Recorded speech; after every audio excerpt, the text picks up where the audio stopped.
testimony today. Among other things, I would like to hear your vision for the following. How will you ensure that FEMA is adequately staffed for future disasters due to staff burnout and massive workload, as I detailed earlier in my testimony? How will FEMA revamp the recovery process, which is outdated, frustrating for applicants, too bureaucratic, and simply takes too long? How does FEMA plan to view grants moving forward? And does FEMA think any changes should be made as we approach the 20th anniversary of 9/11? What role can FEMA grants play in shoring up the security of communities who have defunded law enforcement critical to the Homeland Security mission? How does FEMA view its role in future pandemics? Should FEMA be the lead, or should FEMA play a support role? How does FEMA plan to modernize the flood insurance program? What are the future plans for FEMA's BRIC program? And how will you ensure that this program is truly the transformational program that Congress envisioned? I'm also interested in how FEMA will do more to work with small and rural communities. Not all of us represent large metropolitan areas, and I have seen FEMA fall flat when it comes to working with smaller communities in central New York. And I know that my experience is not unique. As I'm sure you are aware, President Trump signed a major disaster declaration for multiple counties in New York due to flooding along Lake Ontario in 2017. Unfortunately, assistance for individuals was denied under this declaration. Similar flooding occurred in 2019, and FEMA Administrator Gaynor visited the region with me to survey the devastating damage, which amounted to hundreds of millions of dollars of shoreline damage at a minimum. I disagree with the decision by FEMA and how these requests for assistance were handled. My constituents were left frustrated by the length of time it took for a decision and the overall lack of transparency in the process. Additionally, I take issue with the process of FEMA's preliminary damage assessments. To improve this process for my constituents and others, I introduced a bill that will improve the efficiency and consistency of the PDA process. My bill establishes an advisory panel of state and local emergency personnel from all 10 FEMA regions to work with FEMA to enhance the PDA process. In 2020, a previous version of this legislation was passed by the House of Representatives with overwhelming bipartisan support. Ms. Criswell, on behalf of my constituents, I would ask that you look at this legislation and provide any meaningful feedback that you think is helpful. FEMA plays an important role in the Department of Homeland Security. Indeed, it plays a critical role. It has a zero-fail mission. It needs to be able to respond to disasters at any hour of any day and across the entire United States from Puerto Rico to Samoa. Ms. Criswell, my 2 hearings with the Secretary, I've told them that I want to be a constructive member of Congress, not just throw bombs without offering solutions. I would like to make the same offer to you and be forward-looking. I look forward to working with you, and I know, based on my conversations with you already, we will be able to work together. And I look forward to hearing your testimony today and your vision for FEMA. Now, I did have some criticisms, but of course, there's many things about FEMA that are doing well. And the last thing I want to say is, I want to salute the men and women of FEMA who have gone above and beyond the duty during this pandemic and have done yeoman's work to help us get through this pandemic. So I salute all of them, and I think on behalf of the entire committee, they will agree with me that they did a fantastic job. So thank you, Mr. Chairman, and I yield back to.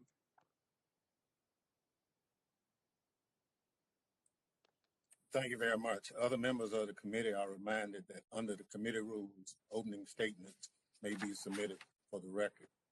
Members are also reminded that the committee will operate according to the guidelines laid out by the chairman and ranking member in our February 3rd colloquy regarding remote procedures. I welcome our witness. And I'm going to try to get your first name right. Deanne.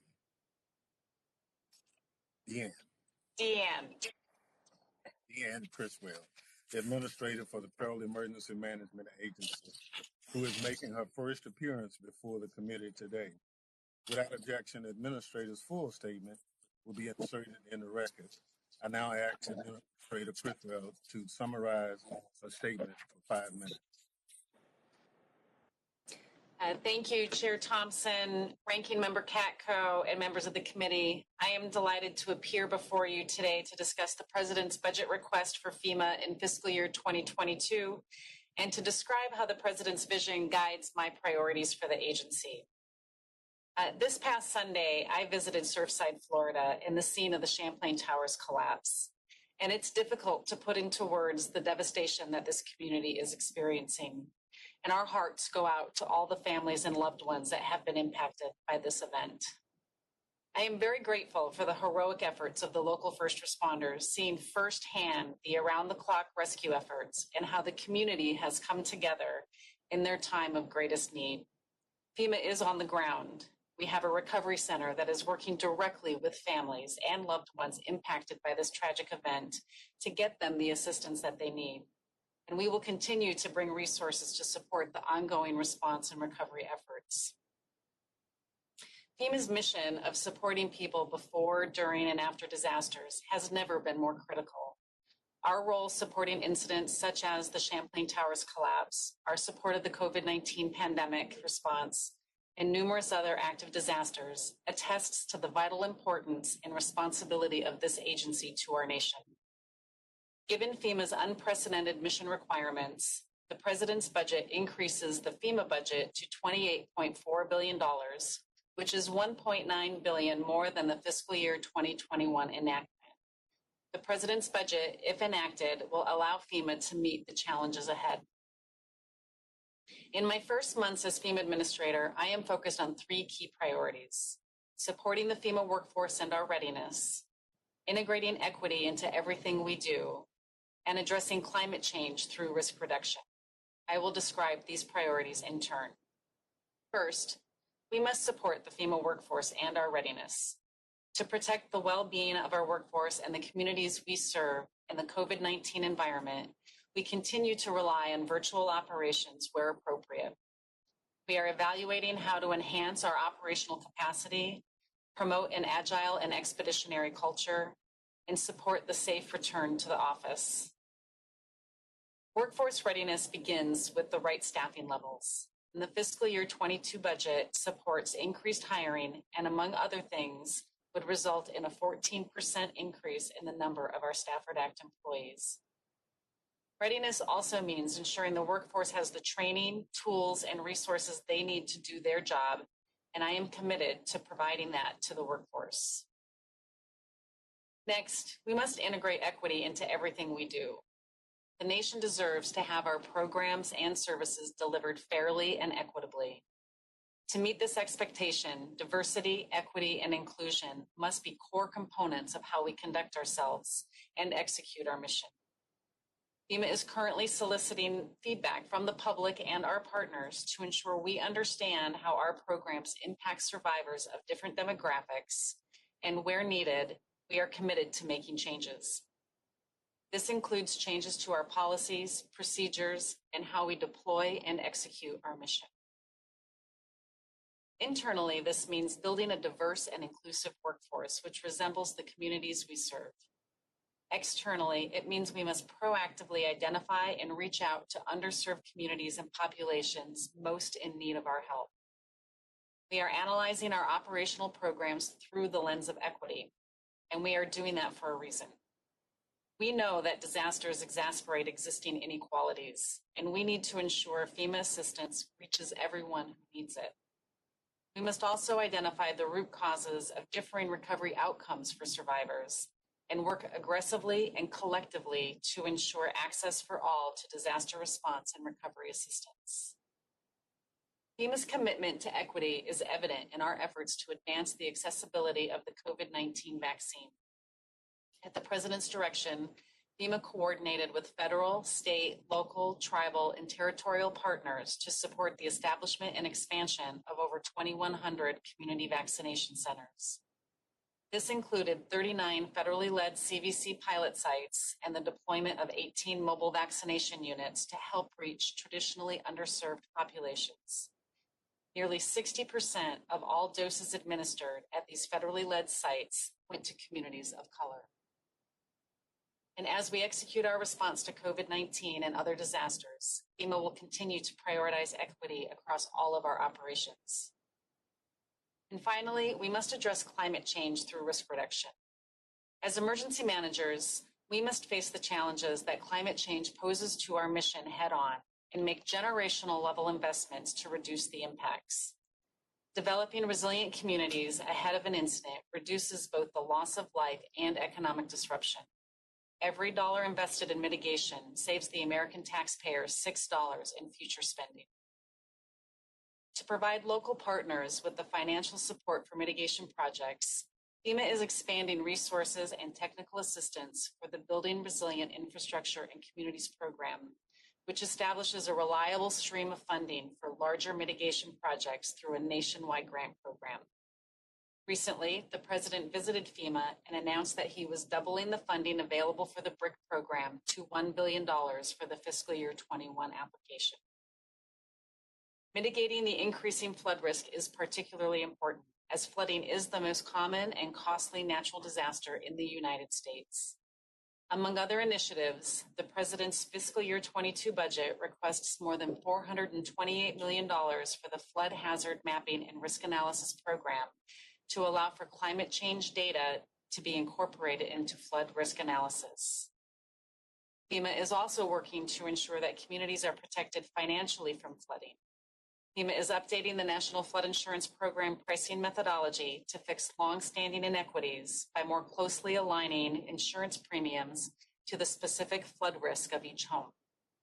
The fiscal year 22 budget also includes a means-tested affordability proposal to ensure that everyone who needs flood insurance can afford it.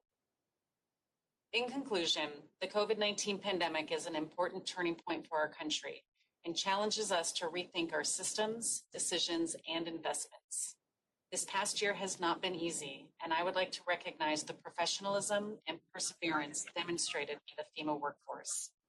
I look forward to working with the members of this committee as we build a more ready and resilient nation. I'm happy to answer any questions.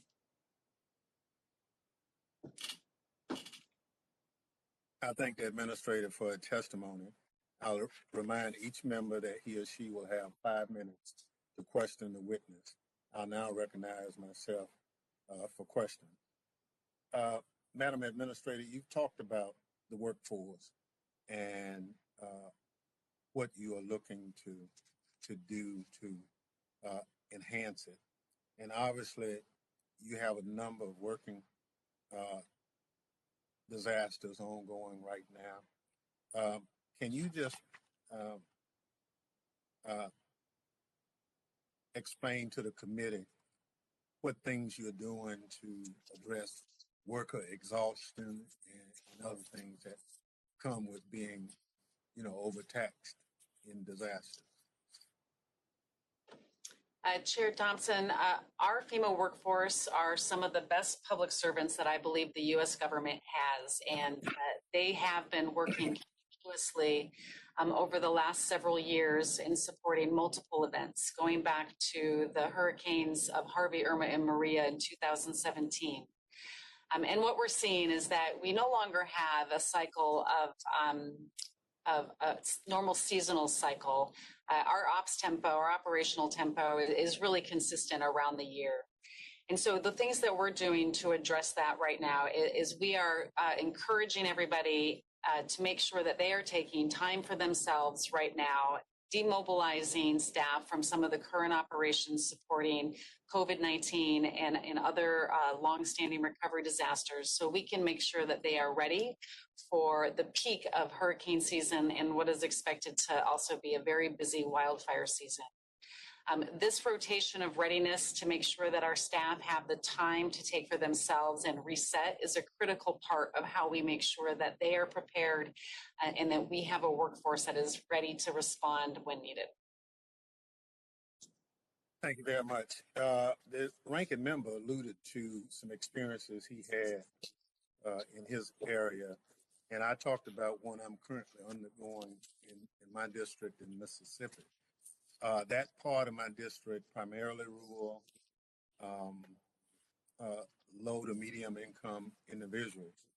Have you looked at FEMA's structure for declaring and approving natural disasters and weighted based on the population and income of the area?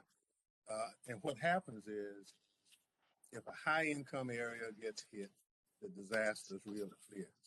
But a sparsely populated,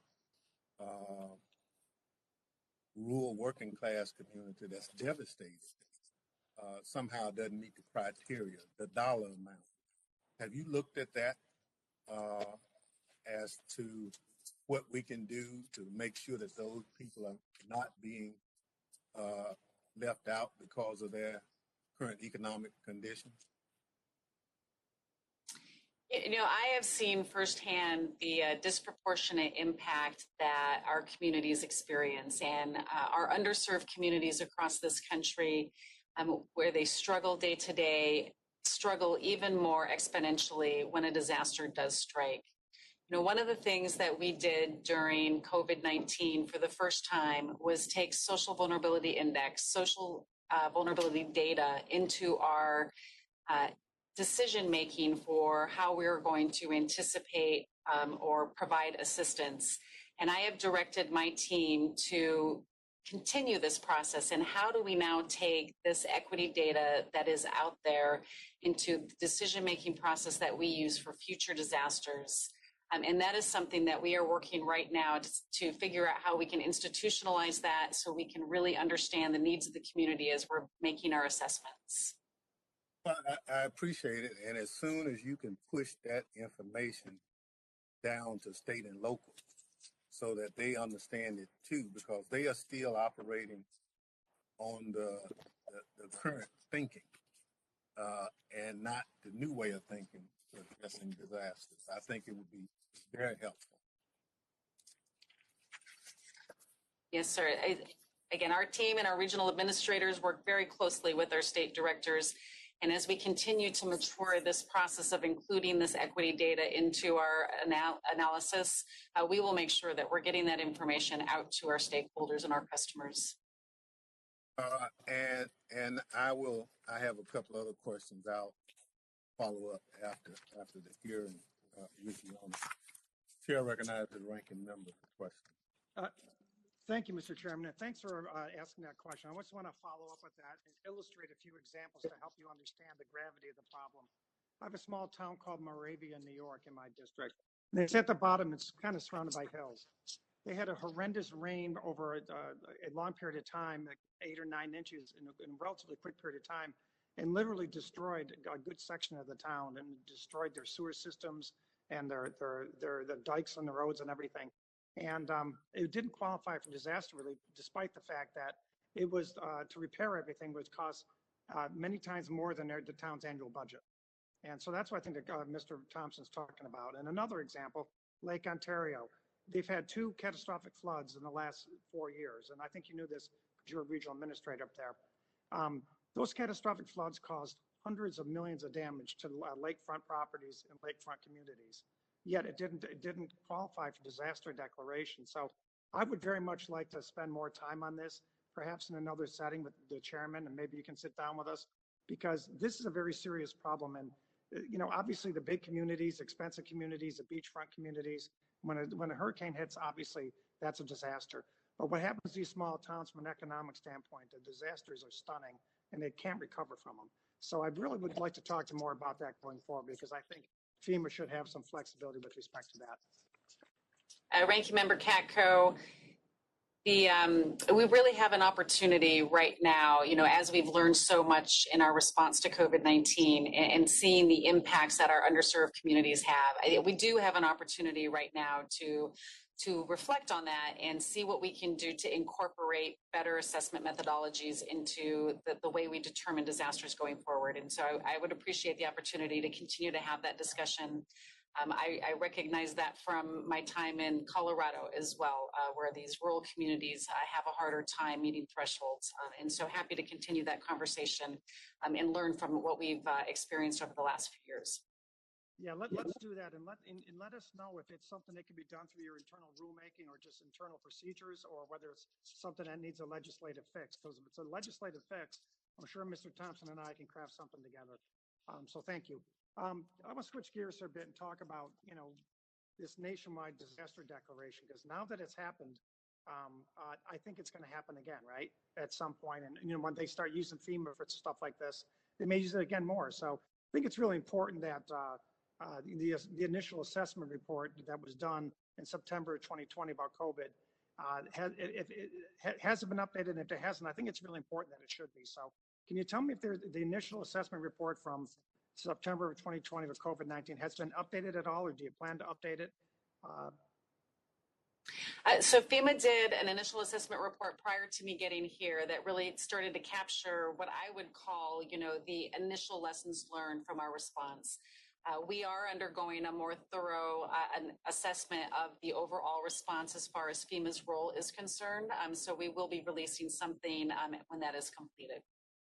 Do you have an idea what a timeline is for that? I do not have a timeline for that, but I'm happy to get back to you with where we're at in the progress. I think it's going to be important because it was a sea change in how FEMA was implemented nationwide, and I want to make sure that we're giving you the resources and the tools you need, and we can't have that unless we see a candid internal assessment, and I hope that's what we see soon. And lastly, in a hearing with this committee on the COVID-19 pandemic in February, one of the witnesses was from my county, Onondaga County Executive Ryan McMahon, and he testified to the struggles that many officials faced. And he specifically testified to the challenge they face given the fact that resource allocations pursuant to the disaster declaration in many cases are dictated by the state. And in New York State, it was kind of like the governor's office called all the shots. And I think a disproportionate share went to some communities, again, to reinforce Mr. Thompson's point. Rural communities and upstate communities that were less affluent really struggled to get a proportionate share of the FEMA resources, the vaccinations, the personal protective equipment, and what have you. So it can, I don't know if you experience that elsewhere, but can FEMA engage more with local officials? How can FEMA engage more with local officials on the front lines for future crises? And I would ask you maybe take that into consideration when you're doing your assessment report, because some states did a very good job of proportionally handing out things, and other states, when it was left to the devices of governors and politics, the distribution was not proportional. So if you could maybe comment on that if you have a comment. If not, take a look at that in your initial assessment report. Follow up. Yes, I have been a local emergency manager in New York City as well as in Aurora, Colorado, and I understand the struggles of working through the state to obtain FEMA assistance. And so I appreciate your comment and understand your concerns. And as we continue our process of evaluating how we deliver programs, we'll certainly take that into consideration. I appreciate that. Thank you very much. I yield back, Mr. Chairman. Thank you. The chair now recognizes other members for questions they may wish to ask the witness. I recognize members in order of seniority, alternating between majority and minority. Members are reminded to unmute themselves when recognized for questioning and to then mute themselves once they have finished speaking, and to leave their cameras on so they are visible to the chair. Chair recognizes for 5 minutes the gentlewoman from Texas, Ms. Jackson Lee. Thank you very much, Mr. Chair. Good morning to our new administrator, and congratulations for the historic moment that we find ourselves in with you as leading one of the most outstanding emergency disaster organizations in the world. I am delighted to have the opportunity to work with you, having served on the Homeland Security Committee since 9/11, and having a great respect for the men and women of FEMA. Before I start, let me offer my deepest sympathy and concern to our friends and neighbors in Surfside, Florida, in the Miami-Dade area, and thank you for being present in that area. Obviously, the members of Congress from that area will also be raising areas of concern, but we certainly hope FEMA is at its maximum in helping that community. FEMA's responsibility is to prepare for, prevent, respond, and recover from disasters with a vision of a nation prepared. As you all know, I live in the Gulf, and I have experienced my neighbors with Katrina taking 250,000 people from Louisiana into Texas, and as well Hurricane Harvey. My first question would be, by how much would the FY 2022 budget's 14% increase in the number of FEMA Stafford Act employees close the gap between the agency's workforce and the employees the agency needs in order to confidently meet the challenges ahead? Thank you for that question. The 14% increase is going to begin to close the gap. What we're doing right now is really assessing what is the FEMA that the nation needs and deserves, and then trying to determine, what would that structure look like to support that. As I mentioned earlier, we're seeing a year-round cycle of disasters, and the tempo that we're deploying to is much more consistent. And so I have directed my team to conduct this assessment so we can evaluate, what is the appropriate level of staffing to make sure that we can meet these incidents that are now happening much more frequently. Thank you for that. And let me acknowledge the region that I'm in, Region 6, and the leadership that is there. Appreciate Tony. I appreciate your leadership in headquarters in Jason Nelson, who's been consistent and a very wonderful liaison to all of us. I want to ask the question, will state and local governments that have a history of dealing with climate emergencies and are projected to continue to experience the brunt of climate change impact be prioritized for competitive grants? As we lost 151 people in the freeze, I'd be interested in that. And I just want to give my last two questions. I'd like you to comment on the work that FEMA is doing with the unaccompanied children that are at the border, since I know that we were engaged with them in some of the issues of site selection. And then I would like to have the response. A 2019 University of Colorado report found that in wake of Hurricane Harvey, homeowners who lived on blocks with a greater share of non-white residents, as well as lower incomes and credit scores, had a lower chance of getting approved for FEMA grants. Many of those are my constituents. They still are desperate with blue tarps. I just recently visited Louisiana in their storms, and so I'd be interested in the answers to those questions as quickly as possible, and I look forward to following up with you. Yes, ma'am. In response to the competitive nature of the grants, we have such an opportunity right now to invest in the reduction of risks that we are starting to see from climate change. And one of the parts of our grant process is to be able to discuss the risks that communities face. And so that is part of the consideration for the competitive grant process. But incredibly important that we work with our communities to help them understand what their risks are so they can communicate that when they do apply for assistance or for the grants. I mean, we are doing targeted technical assistance to help with that and make sure communities can think bigger about how they can improve and reduce the impacts that they're facing. On the unaccompanied children, FEMA's role is to coordinate, and our specialty and our expertise is to coordinate across the federal government and bring appropriate stakeholders together. And that's what we were asked to do in support of that mission for HHS. We currently have less than 7 people on the ground supporting that mission. And our role was really designed to give additional assistance to HHS as they were standing up their operation. And we have scaled back appropriately as they were able to take on some of that responsibility. And then one about not getting fair distribution for poor neighborhoods. Oh, yes, ma'am. Again, as I talked about earlier, our underserved communities across the country, when they get hit by a disaster, it's even more devastating for them. And one of the things that I have realized through my time, both at the local level and then coming back to FEMA, is that I believe one of the problems is ensuring people have equal access to our programs as well, that they understand how to get the assistance that they need.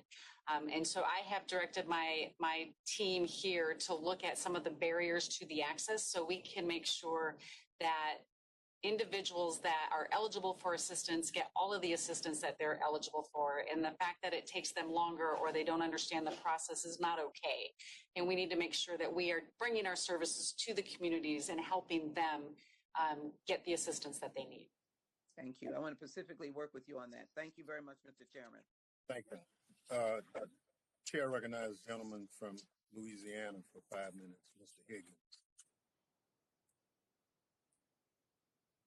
I thank the chairman and the ranking member for holding this hearing, and to Administrator Criswell for being here today.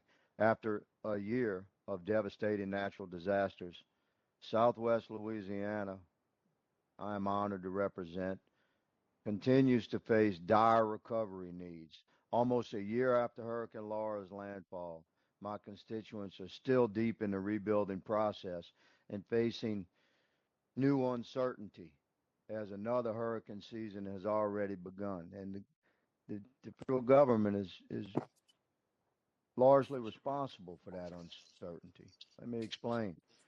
Louisiana's governor issued a formal request to the Biden administration in January for supplemental disaster relief. My office has pushed this request in every way through every channel. However, President Biden and Speaker Pelosi, respectfully, have been somewhat of an obstacle to the swift approval of supplemental disaster funding for Louisiana. The Speaker's office took some responsibility for this delay recently in a media interview, stating that the Democratic Congress and the Biden administration are going to, quote unquote, consider the need for supplemental disaster funding for Louisiana. May I say that we are beyond the time for consideration. It's been 10 months. President Biden visited Lake Charles, and we thank him for that. He was not there to survey damages, but it would have been impossible to miss those damages. We have repeatedly communicated Louisiana's extreme needs to the Biden White House and to Madam Speaker Pelosi, yet no effort from Democratic leadership has been made to move forward with the supplemental disaster bill. Mr. Chairman, I ask unanimous consent to submit for the record several letters from stakeholders in Southwest Louisiana and the Lake Charles area, the city of Lake Charles, McNeese State University, Chennault International Airport, West Calcasieu Airport, and others. I ask unanimous consent. Objection. So ordered. Thank you, Mr. Chairman. These letters are regarding major concerns with FEMA following last year's natural disasters, as well as I have several letters sent to congressional leadership out of my office and the White House on the issue. I ask unanimous consent to submit those letters for the record, Mr. Chairman. Objection. So ordered. Thank you, Mr. Chairman. Ms. Creswell, you're familiar with Madison. In Federalist 62, he wrote that it will be of little avail to the people that the laws are made by men of their own choice if the laws be so voluminous and that they cannot be read, or so incoherent that they cannot be understood. That's largely reflective of these letters that I just submitted. The people that I represent are begging for help from FEMA to navigate through FEMA's own complexities to access existing funds through existing programs for recovery relief. I ask for your commitment to work with the people of Southwest Louisiana to help them navigate through these complexities and to ease that pain. Can I have your commitment from you and your agency, madam, on that? Representative Higgins, absolutely, you have my commitment. I recently visited Louisiana and met with political leadership in Southwest Louisiana that were impacted by those storms. We have recently opened up a recovery center that's providing not just assistance to the current storm that was experienced in recent weeks, but also to help them navigate the process for the previous storms as well. And so you have Yes, ma'am, and I ask for your commitment there in the interest of time. In closing, I'd like to ask for your commitment and assistance to accomplish two things. First, Louisiana delegation has been pushing for supplemental disaster funding for some time now, many months. I respectfully ask that you amplify that request to President Biden. And second, again, I ask for your assistance with helping local government in my district fully understand the pre-disaster mitigation grant process and other resources that are available to them. I thank you, ma'am, for being here today. I have several questions that I'll submit in writing, and I very much look forward to working with you. Thank you, Mr. Chair, and I yield. Thank you very much. Chair yields back. Chair recognizes gentleman from Rhode Island, Mr. Langevin, for 5 minutes. Thank you, Mr. Chairman, and good morning, Administrator. I want to thank you for being here today and for making integrated equity into everything FEMA does one of your first priorities. Before, during, and after disasters, people with disabilities, as well as older adults, have unique needs, many of which differ substantially from those of the general public. How do you view the incorporation of these vulnerable populations in disaster management, of making them a forethought, not an afterthought, particularly in terms of your commitment to equity?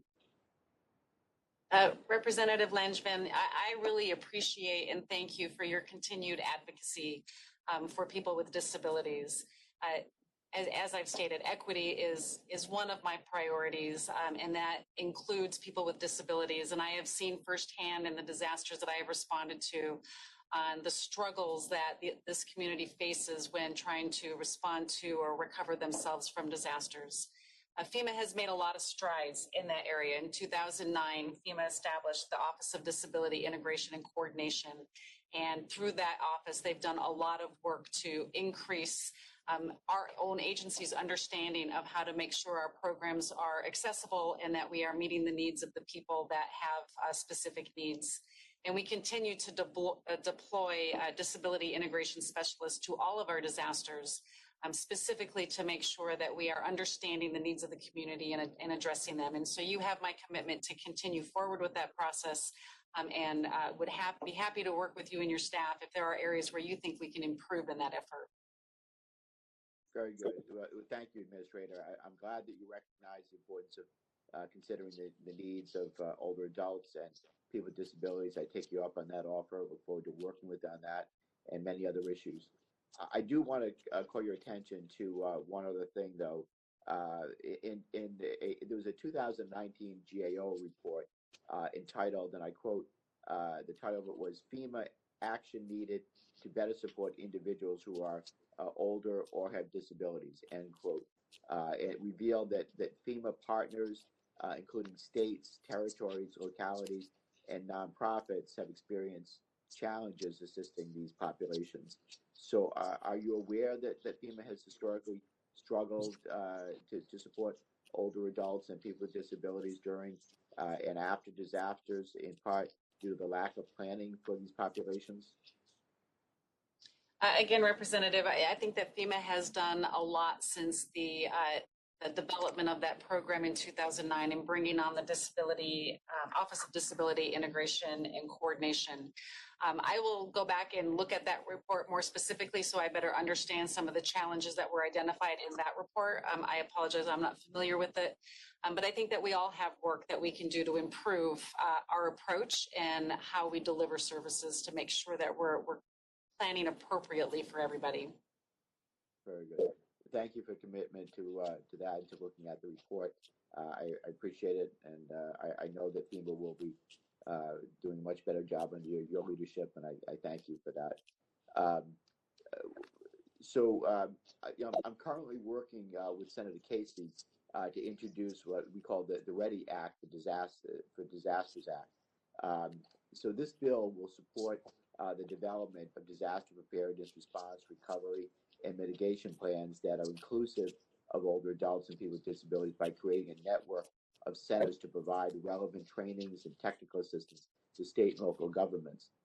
It would also expand the National Advisory Committee on Individuals with Disabilities and Disasters so that its membership accurately reflects the diverse characteristics of the disability community, and direct the Department of Justice to review the extent to which civil rights of people with disabilities and older adults are upheld during and after disasters. Do you believe that our bill would help ensure that older adults and people with disabilities are supported in disaster management? Do you think it would be helpful? I don't have the specifics of the bill, but I know that our staff are working together on the development of this, and we're happy to continue to provide technical drafting assistance to help this bill through the legislative process. Thank you. I'd welcome your help on that. I guess last, I wanted to get into, does FEMA have any consideration of cyber-based disasters that would require IT-focused assistance? FEMA coordinates really closely with CISA at DHS and other members of the emergency management community to increase our preparedness and our understanding of the cyber-related threats. We do also have available $4 million in fiscal year 21 grants to support increasing the preparedness for cybersecurity. And I know that the fiscal year 22 budget is going to add 10 additional employees to the FEMA staff to specifically address and strengthen our own cybersecurity posture. Very, very good. I know my time's expired, but thank you for those answers. I think, fire and police databases were hijacked by ransomware in some state or region. This would allow FEMA to be able to help supplement IT functions such as communications, planning, and operations until they were back on the feet. So I think that's important to look at. Thank you, Mr. Chairman, and I yield back. Gentleman yields back. Chair recognizes gentleman from North Carolina for 5 minutes, Mr. Bishop. Thank you, Mr. Chairman. And thank you, Administrator Criswell, for being with us. You may be aware that North Carolina has been hit repeatedly by damaging hurricanes in recent years. Matthew in 2016, Florence in 2018, Dorian in 2019. FEMA's timely assistance is critical to recovery efforts from these disasters. However, we can continue to see very long wait times in delivery of benefits in the public assistance program. I represent one of my counties in my district is Robeson County in North Carolina, one of the most economically challenged in North Carolina. It's home, by the way, to most of the members of the Lumbee Indian tribe, which perhaps coincidentally remains unjustly without full federal recognition, despite commitments of many to supporting that. An elementary school and other buildings owned by the Robeson County public school system there were destroyed in late September 2016 in the first of these three storms, Matthew. The school system's public assistance claim remains unresolved. In about 90 days, it'll be 5 years, spanning 3 administrations without even a final decision about the amount of public assistance to be provided. And FEMA persists in attempting, at least from my perspective, to apply its rule concerning repair versus replacement in a manner contrary to the plain language of that rule. Latest chapter in this saga appeared, I guess, under this administration in just the last several weeks. The chairman and ranking member referred to the disaster declaration processes for rural Americans, but the reference also was made to the public assistance backlog, and the public has sort of become, I guess, even numb maybe to these stories by now, but this one seems to be an egregious example of this problem. When your testimony, ma'am, said that FEMA intends to integrate equity into everything we do, but that seems to be an empty promise if FEMA is diverting resources, for example, to facilitating the entry of illegal migrants at the southwest border, despite leaving unaddressed the replacement of a destroyed elementary school in a challenged American county for 5 years. What is FEMA's most current assessment of the aging of unresolved public assistance claims from past disasters, and how are those being addressed? Thank you, Representative Bishop. It's a really timely conversation. There are, several disasters that are currently open across the country, dating back many years, and the recovery process, as we continue to see more frequent and more severe disasters, becomes even more complicated. And bringing in multiple different recovery sources to assist with that process. One of the things that we're focused on is trying to make sure that we're helping to increase the capacity of our state and local jurisdictions so they can better manage their recovery process as well, and we can work together to facilitate getting these projects through. I don't have the specific numbers in front of me to address your question specifically. We can certainly get that to you, but I understand that that is a challenge. And under my leadership, we're going to work on how we can start to improve and expedite that process and streamline it so it does not take as long. Thank you, ma'am. As long as I'm on the subject about your commitment to integrating equity into everything we do, you made reference to FEMA's internal diversity, equity, and inclusion programming and using the lens of equity. Does FEMA use critical race theory concepts and doctrine in internal training of its workforce? Diversity, equity, and inclusion is such an important part of our internal workforce, and being able to have people in leadership positions that they can relate to and they can understand. Just seeing myself in this position really allows women across the country to see what is possible for them.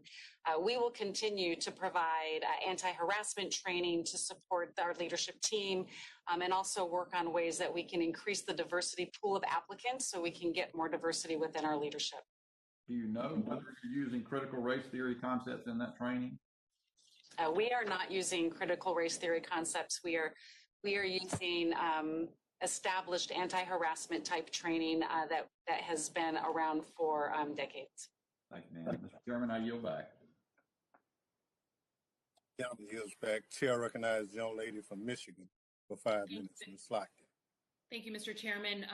Administrator, you're welcome here. Congratulations on your confirmation, and thanks for taking on this really critical job. I'm from Michigan, and we have just experienced really extreme flooding, and it is still raining there. By some measures, we got 6 months worth of rain in a day. We got 6 inches of rain in less than 5 hours, and places like Detroit and Dearborn are literally underwater, flooded highways, cars floating down the highways, flooded basements across the country. Can you just confirm for me if Governor Whitmer submits a proposal to FEMA to declare a national emergency, that you all will move swiftly to confirm it?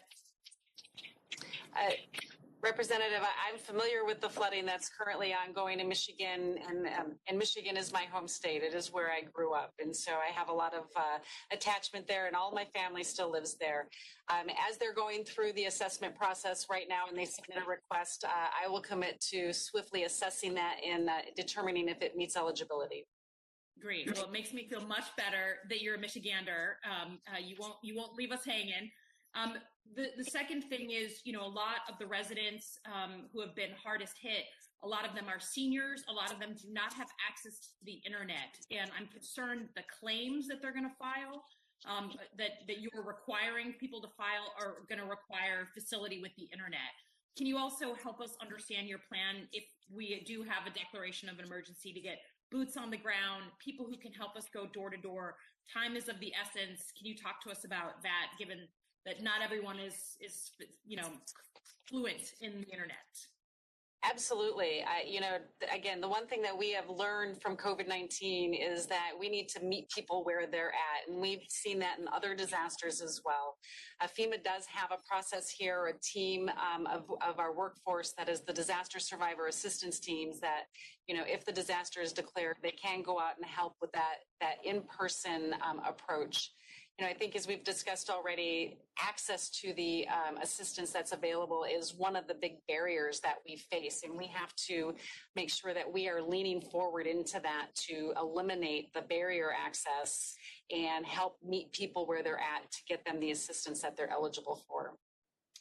Thank you for that. And then on just the bigger picture, I think everyone who's already asked a question has had to deal with some sort of disaster in their home state, in their home community. We've all experienced them over the past, 5-10 years. And my question, just as someone who used to work at the Pentagon, is really about how FEMA plans. I mean, we know that we're likely to see, just separate from politics, an increase in the number of storms, an increase in severity of those storms. We're going to have more historic droughts like we're seeing in the West Coast. So if we just take that as a national security and homeland security issue, tell me how FEMA is changing your plans for budgets, for staffing. What more can we be helping you with, since all of us need FEMA from time to time, and that need is going to go up and not down over the next decade? I think that the first piece to that question is the fact that we are seeing more severe, more frequent storms that are impacting communities across this country. And we have an opportunity right now to make generational level investments in trying to reduce that risk, reduce the impact that they're feeling from these disasters. And that's one of the first steps that I think we need to do as far as the planning piece of this, is making sure that we are working with our communities to help them apply for the mitigation programs that we have to reduce their own impacts, so there's not going to be a need to respond. But as we do respond, and until we can get mitigation projects in place, we do want to make sure that we have the appropriate staffing, as I mentioned earlier, on this year-round cycle of response now, instead of the more traditional peak in the summer. While it still peaks in the summer, our teams are deploying out around the clock now, year round. And so we are assessing what that looks like for us so we can make a determination on what the right posture is for our workforce. And happy to be able to come back to you once we understand better what our needs are and seeking your assistance in helping us get to that level of staffing and support. Yeah, I think this committee would welcome a really sort of forward-looking, bold, interesting concept that is appropriate for the disasters that are ahead of us. So thanks very much, Mr. Chairman, and I yield back. Okay. Chair recognizes the gentleman from New Jersey, Mr. Van Drew, for 5 minutes. Thank you, Mr. Chairman and Ranking Member, for holding this hearing today. Administrator Criswell, thank you for being here testifying before the committee. And as we all know, FEMA is a critical agency with the Department of Homeland Security, and I'm grateful for the work that you do and the work that the agency does.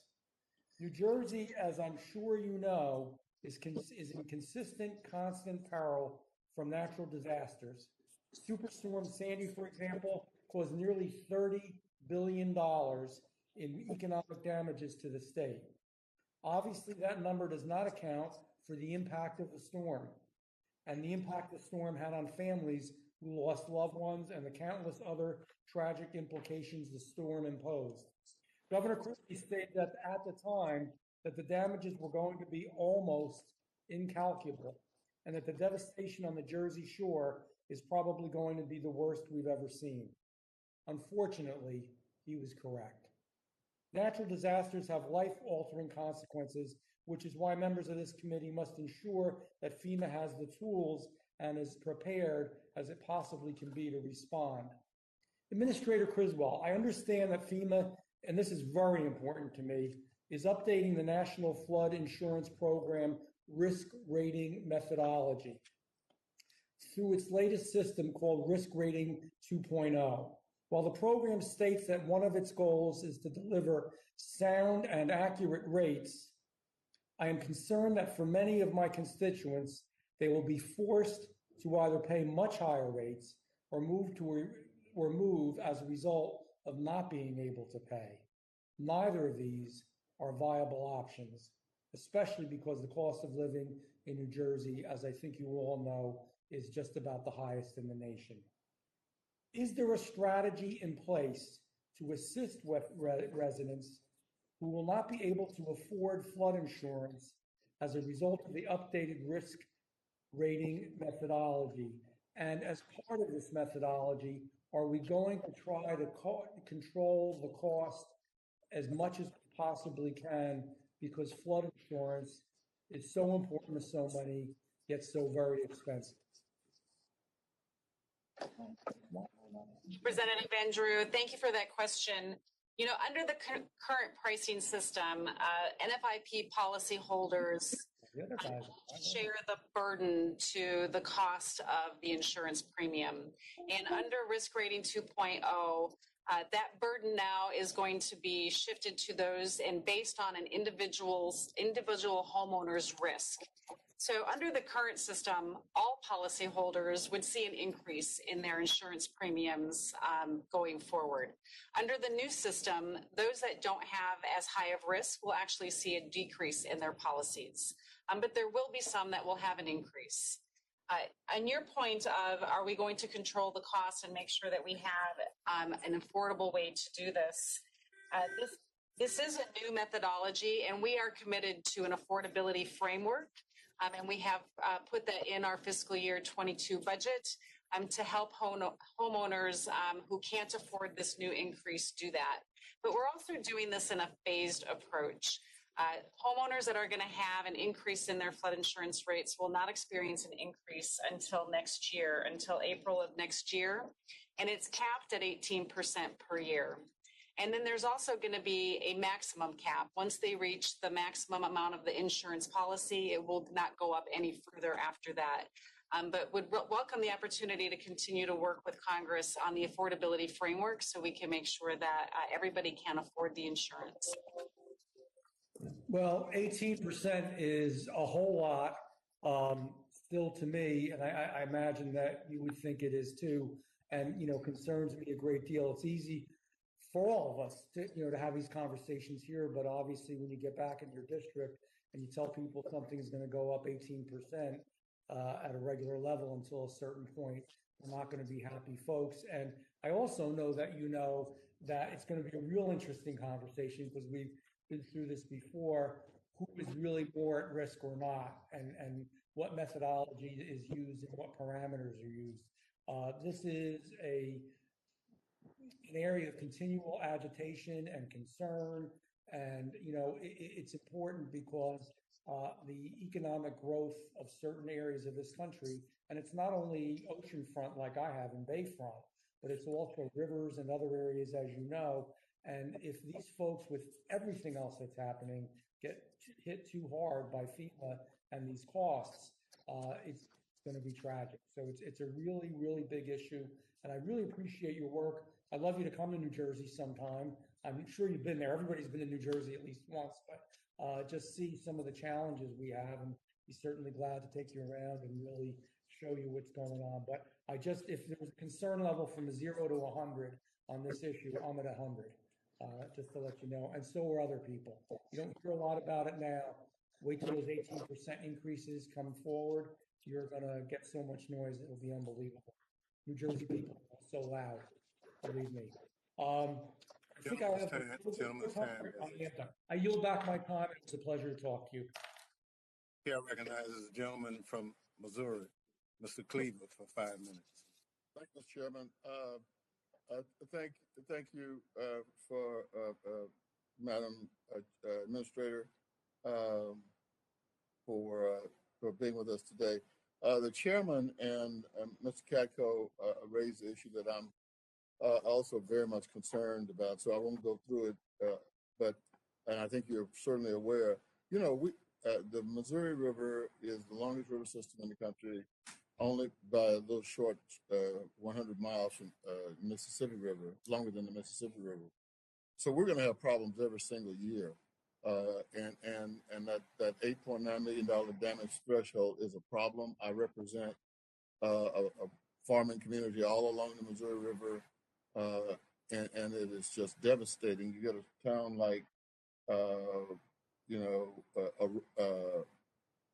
probably Aurora with 800 people, and if you wipe out all of the downtown area, you may not go to $8.9 million, and yet the town is devastated. You've already heard that. I'm not going to bring that up again. I do need to say, I'm not sure what I'm going to try to find out today. I had said I was going to do it earlier.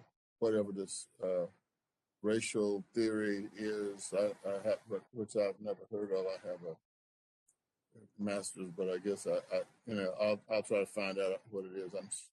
It's kind of confusing to me. I heard of it, I think, about a month ago, and I'm not sure if FEMA is in charge of racial stuff. I don't know. I don't know if they've changed your job description, but anyway, what I want to talk about though is that the vaccination effort in rural communities. As I said, I represent a large rural community in Missouri, and my rural area is a hot spot, one of the hottest spots in the nation for COVID-19, particularly as it relates to this new Delta variant. And I'm hoping that with this dangerous increase in rural America, in my district in particular that I'm talking about, can you give us any kind of update on how FEMA is being involved in local communities with the vaccine distribution? Yes, sir. FEMA has had a strong role in the rollout of the COVID-19 vaccine and really played a significant part in getting America vaccinated. We did this by supporting over 2,100 community vaccination centers across the country with either resources, funding, or personnel. And we also established 39 federally run community vaccination centers. And The federally run centers that we established, we worked really hard and close with the state and local officials to identify where they needed them, where they wanted them placed, so we could reach those underserved communities. And it's a real success story. Of all of the vaccines that we delivered through these, nearly 60% of our vaccines were administered to underserved populations. All of those centers currently, the federally run centers, have been closed, but we are still supporting local jurisdictions through their established centers, as well as mobile vaccination units that we have in different areas and available to deploy. And as we see the changes with the Delta variant, if the need arises, FEMA is ready to reestablish any assistance that we need in case we need to continue to get the vaccinations out there. Okay, I think my time is probably running down, so thank you very much. I yield back, Mr. Chairman. Thank you very much. Chair recognizes the young lady from Iowa, Ms. Miller Meeks, for 5 minutes. Thank you, Mr. Chair. Also, thank you, Ranking Member Katko and Administrator Criswell, for being here today. FEMA uses the phrase locally executed, state managed, and federally supported. This concept requires all of us to have actual capability and depth at every single level.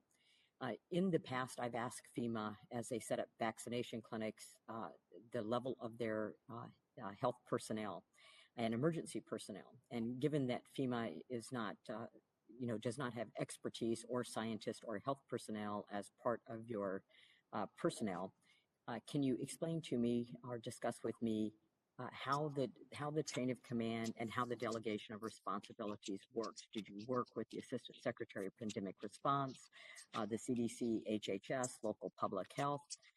Who should be the head agency when we're dealing with a pandemic? And do we need to rethink how to score true readiness at the state, local, tribal, and territorial levels?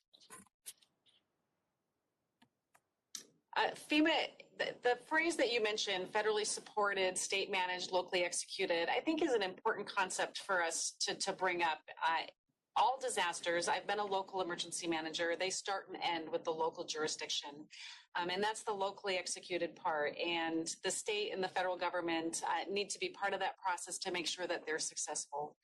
The federal government does that in a number of ways by making sure that we're increasing their capacity to be able to perform their mission.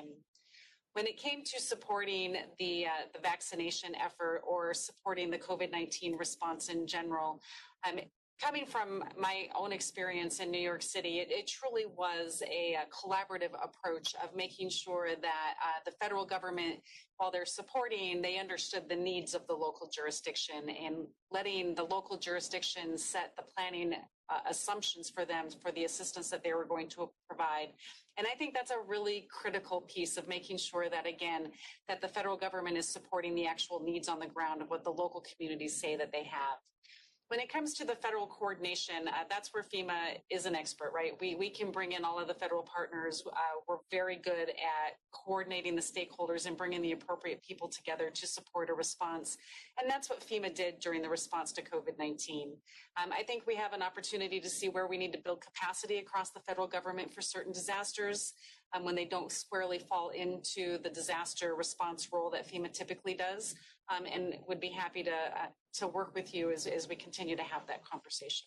And then given the scientific and medical nature of this particular national emergency, who was responsible for messaging? So as a physician and a former director of the Iowa State Department of Public Health, there was confusion in the messaging. So was that the responsibility of CDC? Was that the responsibility of ASPR?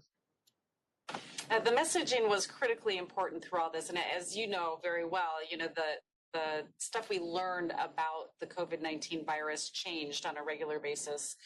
As part of the leadership role that FEMA ended up playing, we had HHS experts and medical experts embedded with us as part of that operation, because as you stated, we don't have that level of expertise. And so it was truly a coordinated approach. I would always defer to the message to be those that are the experts in that message, and then FEMA can help amplify that message. Thank you. And then during disasters, FEMA moves resources from unaffected areas to affected areas. However, the COVID-19 pandemic affected the entire nation almost simultaneously, which led to significant supply shortages of personal protective equipment and other necessary supplies. A report published by FEMA in January found that in order to mitigate further supply shortages, FEMA should establish a long-term strategy for engaging with the private sector. How has FEMA engaged with the private sector to address resource and supply shortfalls?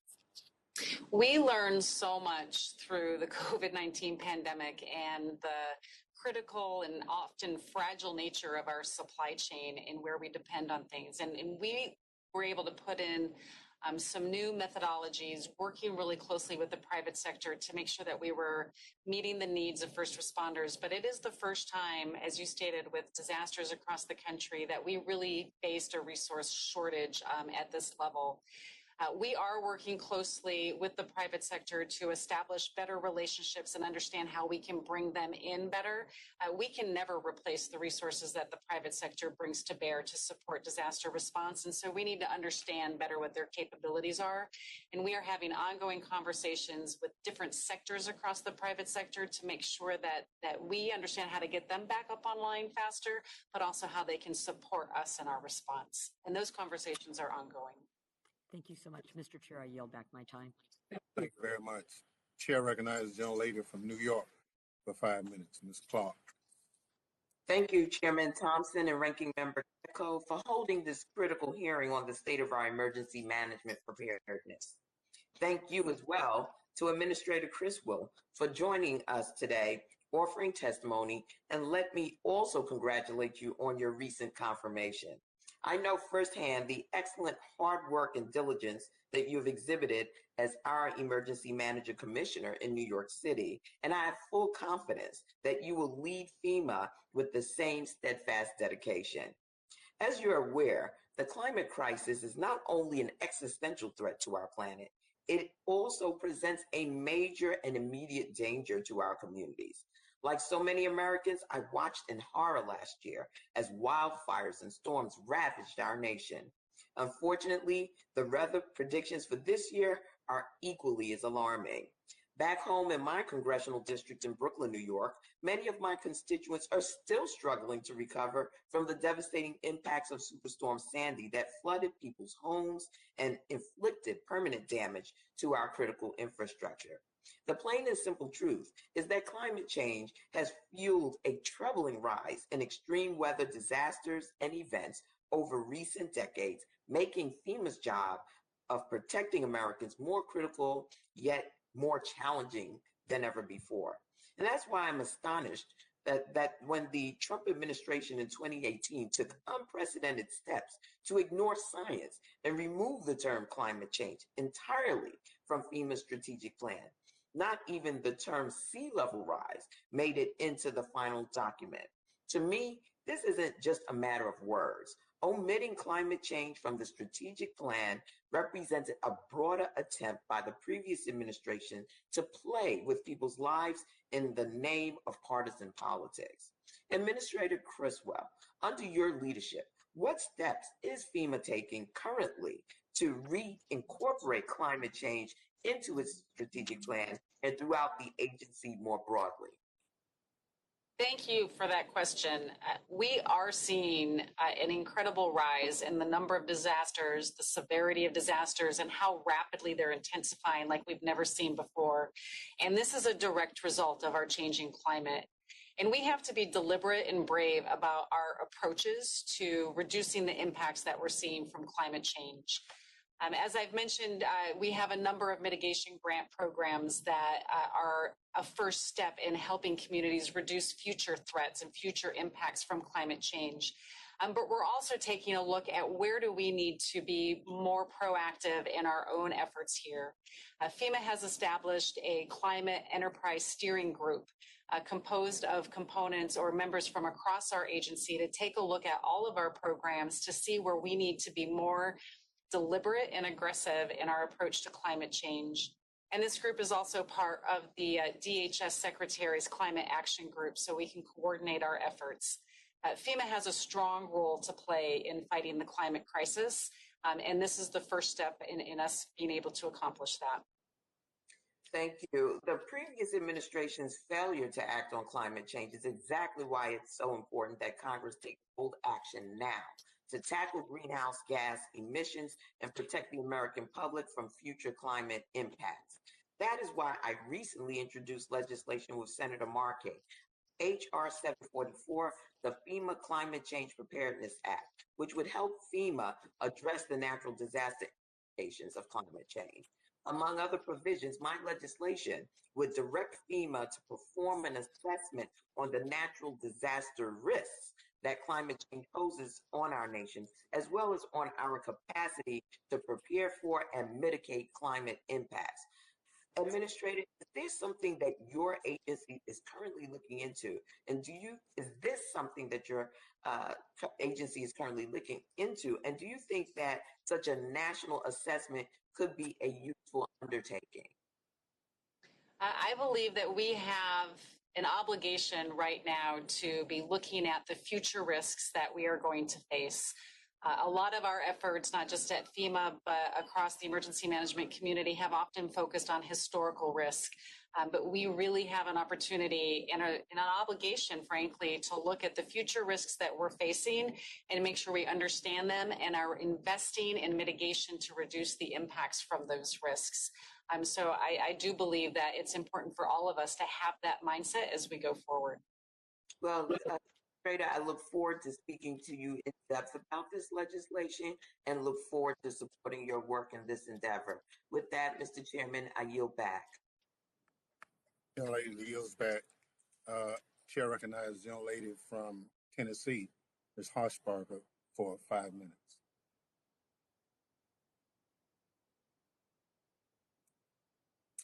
Young lady needs to unmute herself.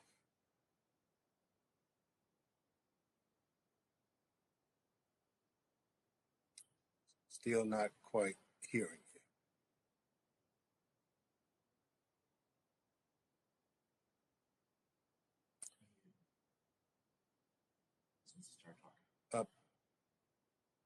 It says you're unmuted now. Maybe you can.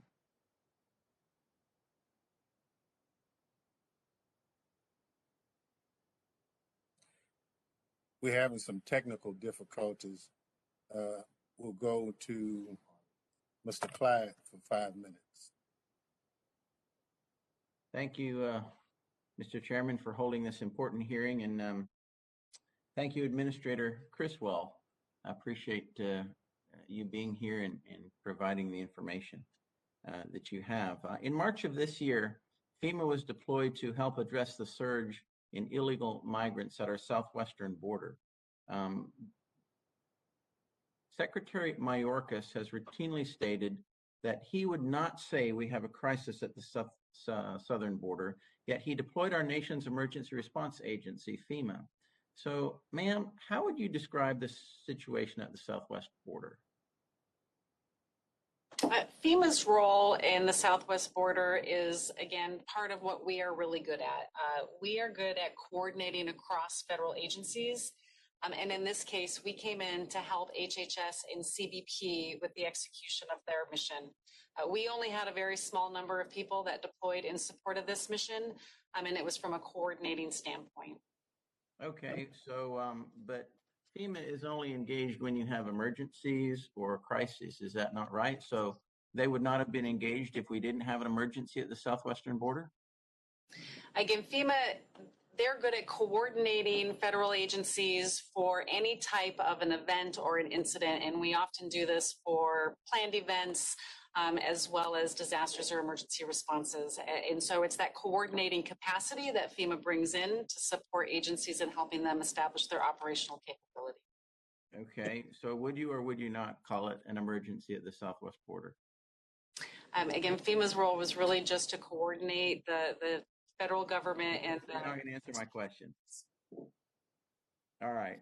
So FEMA's budget is already stretched pretty thin. Would you agree that the situation at the border has taken away resources from FEMA that could be better utilized elsewhere? The role that FEMA played in that mission was very limited, and we never had more than 100 staff deployed at any given time. And currently, we have less than 7 people, or approximately 7 people, that are still supporting the coordination. And that is a small number of people compared to what we have available. Okay, so would your office be willing to provide us a written statement concerning the extent of your agency's mission at the border, so that we in the committee can review how the border crisis has impacted your operations? Yes, I'll have my staff get that to your team. Okay, great. So what funding from FEMA has been allocated to date to address the housing or the processing of illegal migrants? Has any? FEMA is actually getting reimbursed from HHS for our support. There's been no funding allocated from the Disaster Recovery Fund in support of that mission. Okay. How much has FEMA spent already, though? I don't have those numbers. We certainly can add that to the report that we give you. Okay. There have been articles in the news that the $86.9 million non-compete DHS contract to Family Endeavors is under a microscope now to see whether or not it was proper. Is FEMA helping ICE, HHS, or any other government agency with contracts? Sir, I'm not familiar with that contract, and our role again in supporting that mission is to help coordinate the federal family that is involved. Okay. All right. With that, that's all the questions I have. I thank you for your support of the crisis at the southern border. We need to get that fixed. And with that, I yield back. Gentleman yields back. Chair recognizes gentlelady from Las Vegas, Ms. Titus, for 5 minutes. Thank you, Mr. Chairman. And it's nice to see the administrator again. We just visited with her in subcommittee that oversees FEMA, so thank you for being with us once more. I just want to ask you about something I raised with the secretary, so I won't belabor it, but it's about UASI funding. The president's budget proposed a $15.3 million decrease in UASI funding, and I know that the criteria has been changed to focus on domestic terrorism, and that makes this program even more important for communities like I represent, Las Vegas. So I appreciate a commitment to try to work with me to be sure that we get the full funding, or it remains a good resource and an effective one as we move into kind of a new emphasis or a new direction.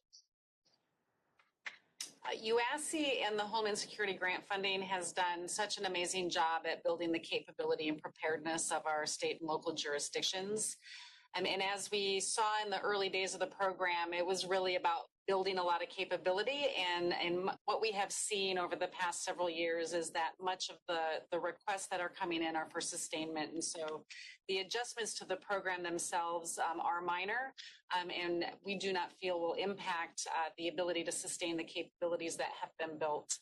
But as you stated, the Secretary has also asked us to take a look at how we are evaluating risk in jurisdictions. And our team is doing that now, so we can make sure that we are addressing the emerging threats that we're facing. Well, thank you. I appreciate that, because it's really important to us in a place like Las Vegas, where we have to keep our residents protected, but also 40 million visitors who come every year, and they're coming back at a rapid pace. I'd also ask you that whenever the president grants a governor's request for FEMA's individual and household programs following a disaster, it currently provides very little assistance in the disaster area for people who were without homes before the disaster hit. And now their situation is even worse. In Las Vegas, we have a rate of 228.6 per 100,000 people who are in this situation. So you see it a lot across the Southwest. People go where it's warm, where they can survive. Our nonprofits do a lot of good work. Our local governments try to. But I wonder if there's some way FEMA, in its new emphasis on equity and resilience, could have a plan for these folks as well.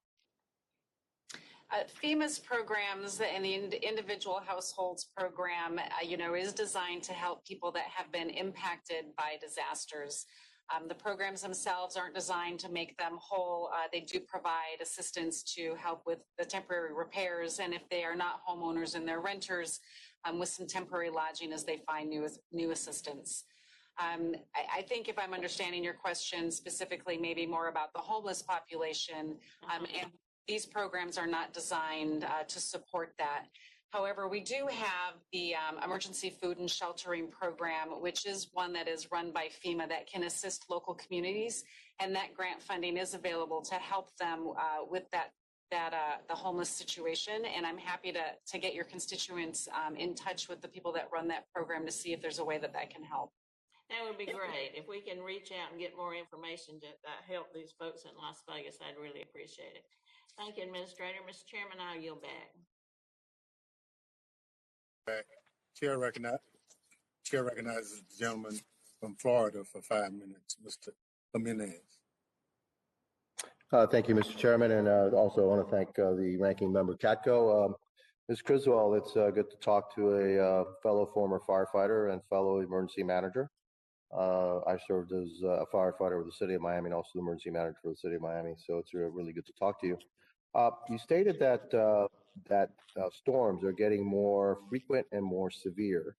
Could you submit some data to my office on the number of landfalling hurricanes since the year 1900 and their severity, so that I can look at that data and see if, in fact, that's true? Yes, Representative, we can certainly get you that information. Okay.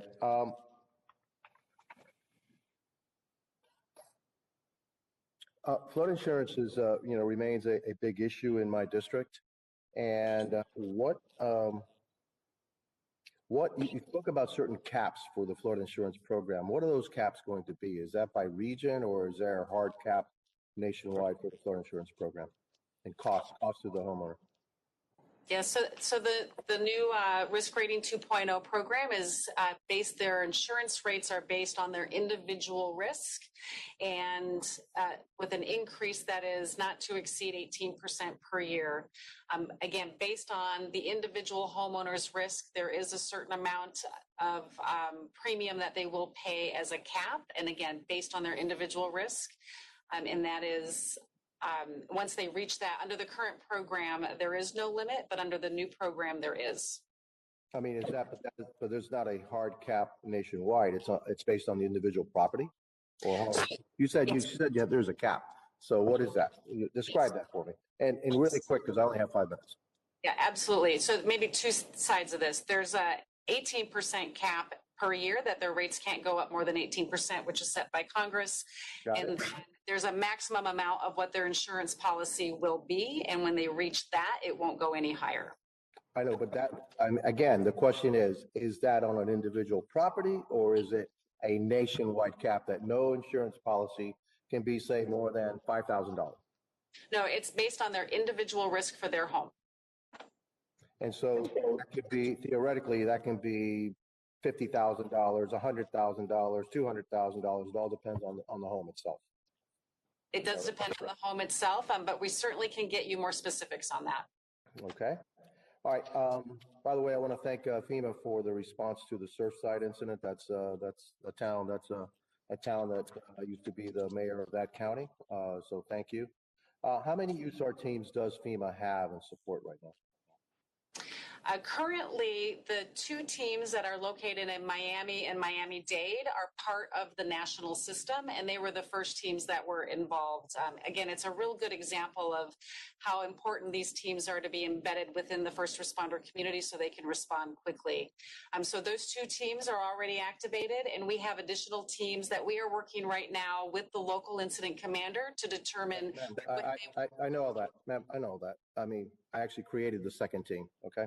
I want to know how many teams you have in the system. That's the question. Oh, in the system? Over there in the USAR system, yeah. How many? I believe I don't have the exact number right in front of me, sir. I'm sorry. I can get that. That's fine. Okay, that's fine. All right.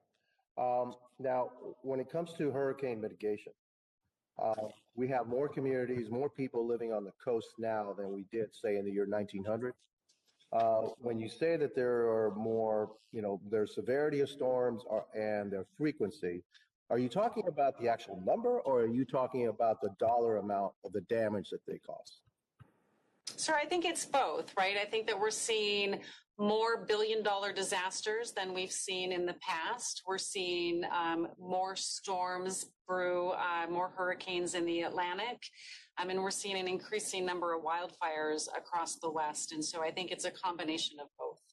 Well, I mean, you're being a firefighter, you know that fire needs three things. It needs oxygen, it needs an ignition source, and it needs fuel. So how does climate change factor into those three things? For the wildfire season, and the increase in the number of wildfires that we're seeing is the fact that the vegetation is more dried out than it has been in the past, which increases its ability to have the ignition source more quickly. Okay, but it could also be that there's lax management of those forests, and that they're not being cleared the way they should be. Because you and I both know, as firefighters, that that if you take away the fuel, you won't have these kinds of fires, right? Exactly. That's the mitigation that we talk about and trying to reduce the impact, right? So the more that you can mitigate the potential impacts that you're going to see, the less that you're going to have to respond. Right. We can't take away the oxygen, and we can't take away the ignition source. That's problematic. I mean, we try to. At the end, it's always about the fuel. And the fuel is the vegetation. And if we start clearing that out, we may actually start to see lessening of these devastating forest fires. Could you agree with that? I could agree with that. Okay. What are we doing to? What are we doing? Has expired. My time. Thank you very much, and I yield the rest of my time, which is 0. Thank you. I recognize the young lady from Florida for 5 minutes, Ms. Dimon. Thank you so much, Mr. Chairman and Administrator. It is great to see you again. As a native Floridian and former first responder, I am no stranger to responding to and living through disasters. But as you know, Administrator, we find ourselves in unfamiliar territory with the tragedy in Surfside, Florida. We're certainly, our thoughts are with the victims, the families, our first responders, and I'd like to thank you and your workforce for immediately deploying to South Florida, being there on the ground. I also want to commend you on the strong partnership that FEMA has and has had with state and local emergency responders. We know that it is essential to preserving, protecting a life, and it is appreciated, I believe, by all here today. Administrator, the 2020 Atlantic hurricane season was the most active and the 5th costliest Atlantic hurricane season on record. The season was so active, in fact, that we ran out of names and had to use the Greek alphabet. This year, the National Oceanic and Atmospheric Administration has predicted another active season, as you all know. In fact, we have already seen up to 3 hurricanes from the Atlantic. With hurricane season in full swing, and I know we talked somewhat about this today, but COVID-19 was also a curveball with all that you have to juggle as well. So with the season in full swing, how are you balancing these many times unpredictable national disasters along with still being pretty much involved in the response to COVID-19? It's a great question, and our hearts do go out to those that are still suffering in Miami right now. And as we see, the threats that we're facing continue to change. Our normal cycle of disaster response isn't just in the summer anymore. It's really year-round. And so as we prepare for this season, for this peak that we'll see over the summertime, we've done a very deliberate effort to reduce the number of staff that we have deployed to some of our ongoing operations and make sure that they have the opportunity to rest and get reset so we have the appropriate levels to respond to what we might see over the coming months. But we're right now taking a big look at what is it going to be for us in the future, and how do we want to start to posture ourselves for this more year-round response. And we are doing an assessment to see what it would take for us to build a true readiness cycle that can support a continuous rotation of personnel so they have the adequate rest and recovery they need, and we always have a number of sufficient personnel to support these emerging threats that we continue to face. Thank you so much, Administrator. FEMA has historically had challenges with this disaster contracting workforce levels. In its 2017 After Action report, FEMA indicated that its disaster contracting workforce was strained due to the unprecedented number of contracting actions it had to process during the 2017 hurricane season. This is understandable, considering FEMA obligated $4.5 billion for the 2017 disasters, whereas in the 3 fiscal years before then, you only had to obligate about $1.3 billion. To date, as you know, FEMA has obligated nearly $48 billion in response to COVID-19 alone. This is astronomical compared, of course, to previous years. Where does FEMA's contracting workforce level stand now? And does FEMA have the workforce it needs during the 2021 disaster season? The contracting workforce is such a critical part of what we do because we need to make sure that we have the right tools and the people to execute those tools to support disaster response. I don't have the specific numbers of our contracting workforce. I'm happy to have my team get back to you. But we are looking across all of our cadres where we have seen a reduction in the number of personnel and doing some concerted efforts to make sure we're recruiting quality people to come in and serve what I think is the best agency the government has. And finally, Administrator, with the limited time I have, I do realize that our human beings are the most precious resource. Sometimes you may not always feel like it, but human beings are the most precious resource that we have. We know that FEMA ranked 322 out of 420 agencies in terms of employee morale. I know the chairman talked a little bit about the workforce. Could you very quickly explain some of the steps you are planning to take to address specifically employee morale? The workforce is my #1 priority. We have such an important mission that we can't fail at, and the way to do that is to make sure that we have a qualified, trained, and supported workforce so they can execute their mission. We've done a number of things to reach out to our employees, and I think one of the biggest things that we've done is created these employee resource groups where we get input from our employees on what their needs are and how we can better support them in accomplishing their mission.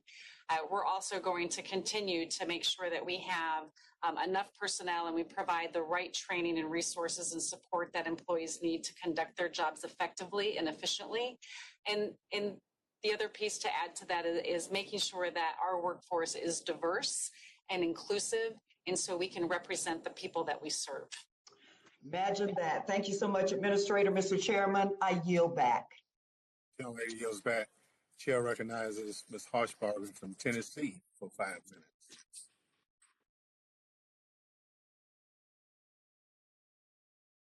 minutes. We can't hear you still.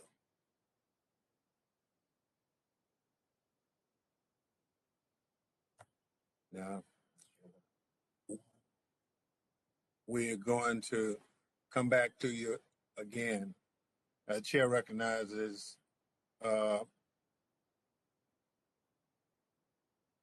Ms. LaTurner from Kansas for 5 minutes.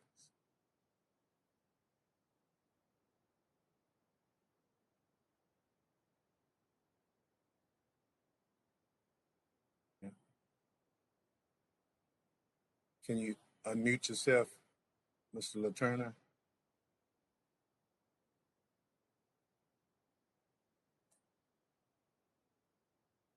Well, I see going on and on. Well, we'll go back to Florida. Ms. Kamek for 5 minutes. Can y'all hear me? You got you. Woo! Val's laughing.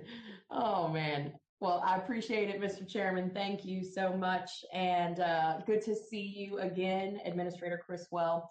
I'm going to jump right in on questions because I've got a lot and I don't think I'll be able to make it through them all. So going to start with the first question being your FEMA all hands on deck meeting. You identified employee burnout as one of the major issues, and we talked about that last week. You had mentioned the importance of workforce readiness in your testimony, and then again when we were chatting on Friday. Now, I had asked this question to Secretary Mayorkas a couple weeks ago, and again several months ago, and I'm just kind of looking for some clarity on this. When I had asked if FEMA had the resources that it needs to effectively respond to the pandemic, the border crisis, and upcoming storm season at that point, he had stated that FEMA had every resource that it needed in order to do that. Do you agree with the Secretary's assessment that FEMA is not in need of any additional resources? So as we prepare for this season, we have the resources that we need to support the ongoing responses that we're currently running, as well as what we expect. I think as we discussed, and we're seeing this year-round response to disasters and new emerging threats, we're doing an assessment to see how we can better prepare and have a stronger readiness cycle that gives our employees more opportunities for rest and reset, so they're not deployed so much continuously. Okay. So just to summarize, yes, FEMA has all the resources that it needs to do the job, the workforce, everything, personnel, border crisis, pandemic, incoming Delta variant, tornadoes, hurricanes, wildfire season, everything. I believe that we are well postured to support that. We do have a request for additional resources in our fiscal year 22 budget as well to help increase that readiness capability. Okay. Now, you guys are seeing the distribution of $2 billion in COVID-19 related funeral assistance. And this is the largest funeral assistance program that FEMA has ever handled.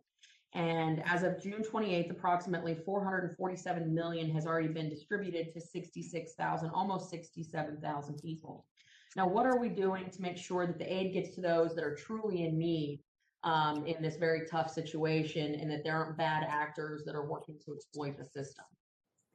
The funeral assistance program is truly unprecedented. It is on a scale like nothing that we have done before. And as we were putting our plan in place for how we were going to roll this program out, we knew that there was going to be a lot of opportunities for fraud. And so we did put measures in place to help reduce the potential for fraud. And we're seeing very low incidence right now of fraudulent claims. I would say one of the things that we are doing to make sure that everybody gets assistance as well is they're registering through the 1-800 number directly.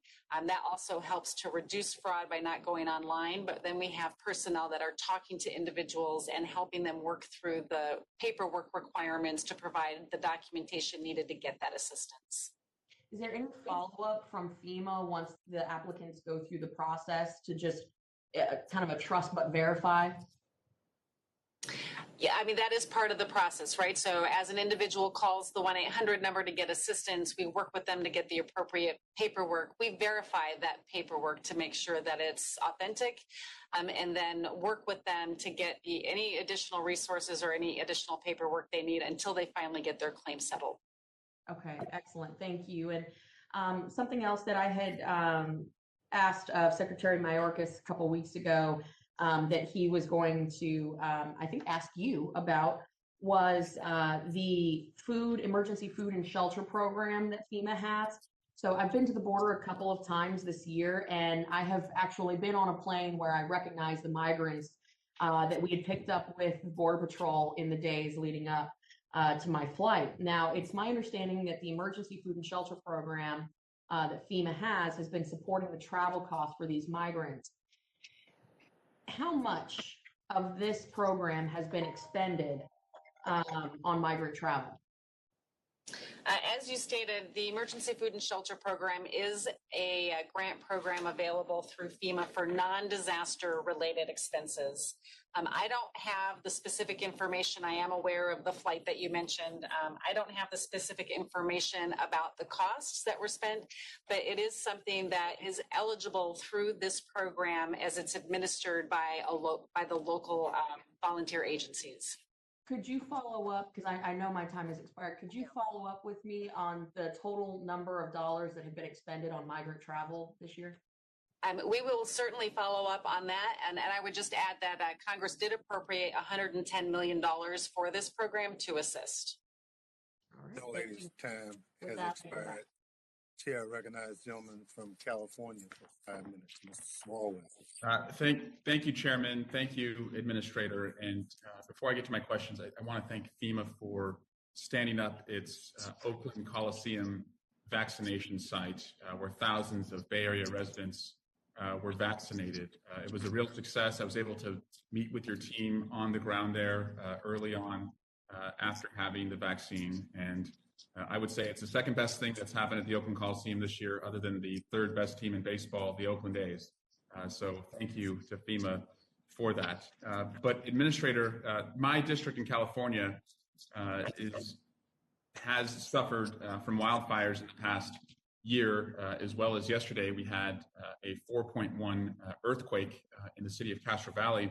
And so we face a range of natural hazards, and we found that climate change is exacerbating many of these disasters and the effects. And I know you understand, as a former firefighter, the importance of resiliency and pre-disaster mitigation. Congressional action over the past few years has emphasized pre-disaster mitigation, and FEMA has put a greater emphasis on pre-disaster mitigation through the Building Resilient Infrastructure and Communities Program, the BRIC program.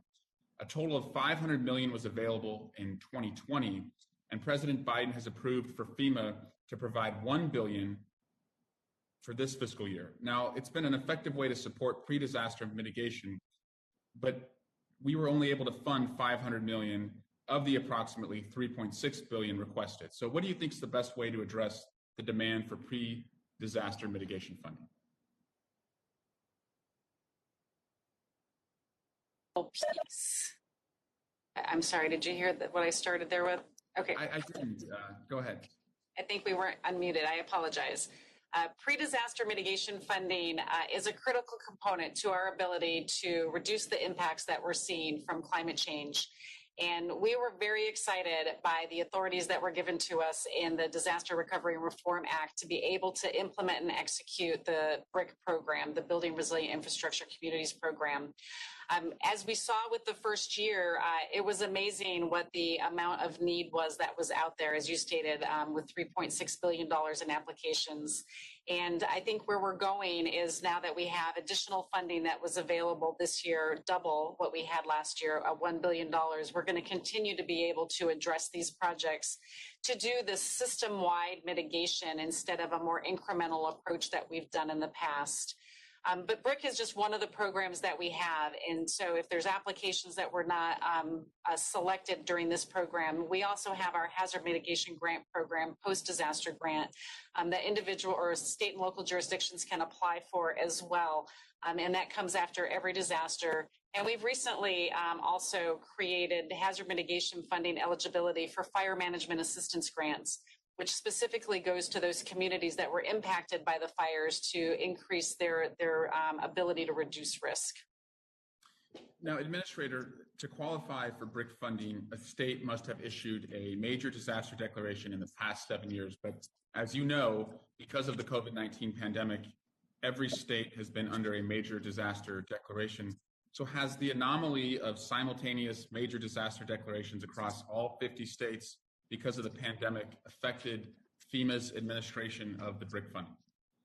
No, it hasn't. And I think it just gives us greater opportunity now to be able to invest in communities across the country to help them reduce the impacts from these threats that we're facing. Great. Well, we are going into, sadly, another fire season. On top of that, a drought. And as I said, a reminder yesterday that we are at risk of a major earthquake in the Bay Area. And so we need you all more than ever. Welcome aboard on the job. And again, your team on the ground in San Francisco really did an excellent job in getting our community vaccinated. And we have over 80% of Alameda County has received at least one vaccine, and that is a leader in the country, in part because of FEMA's work. So thank you very much. Gentleman yields back. Yes. Chair recognizes Ms. Harshbarger again.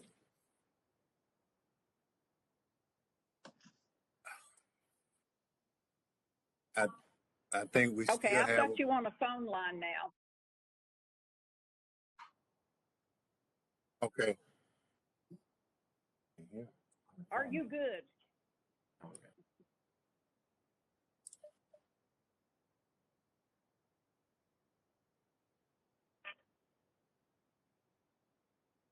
Ms. Harshbarger, I apologize. The gremlins are still with us.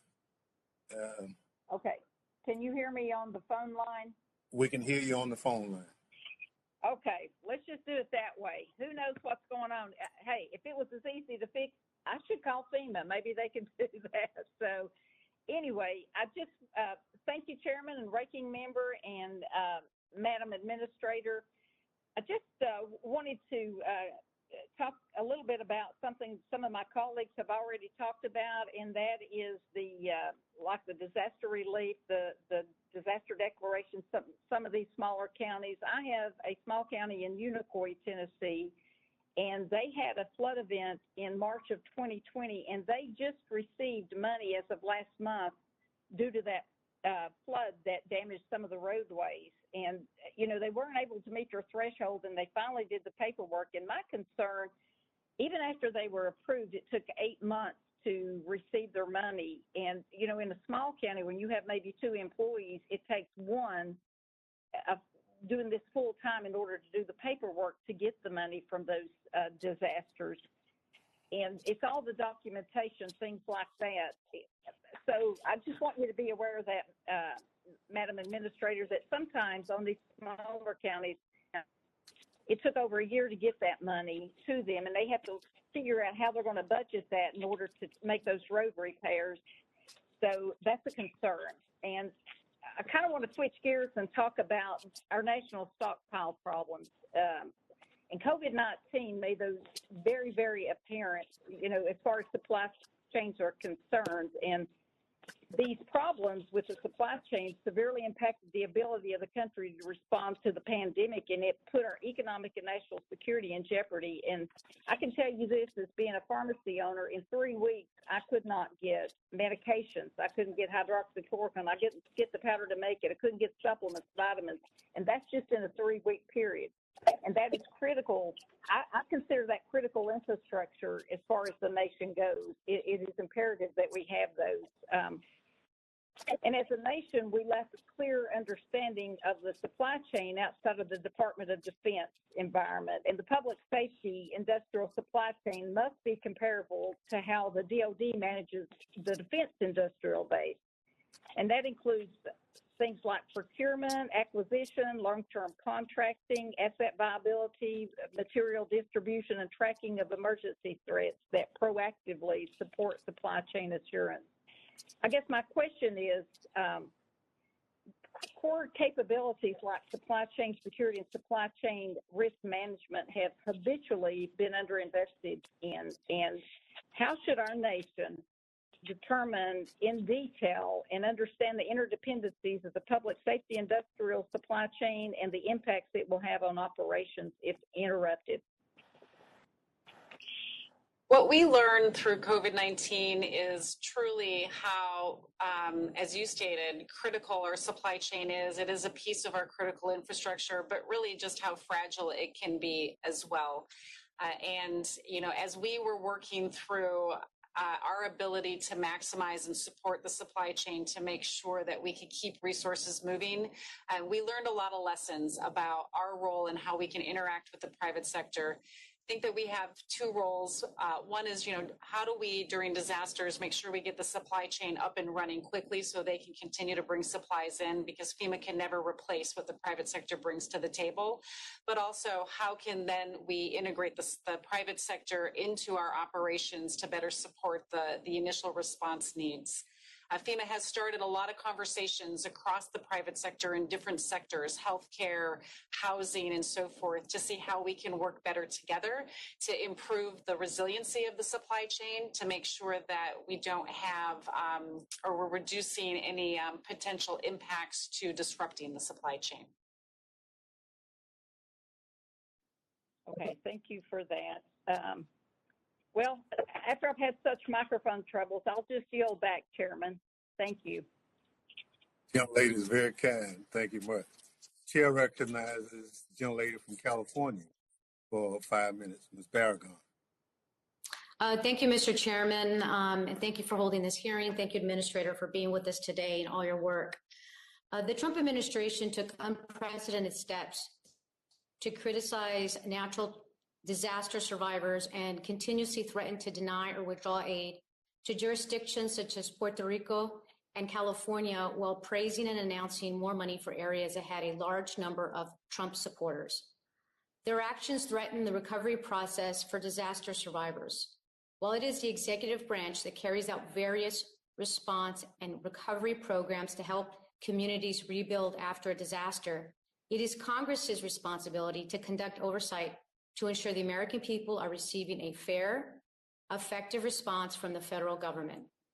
It is not only important for the disaster survivors currently putting their lives back together, but for the future survivors who will benefit from a response improved by lessons learned. The Trump administration's politicization of disaster assistance stands against everything we as public servants stand for. Administrator, what effects does the politicalization of disaster relief have on affected communities?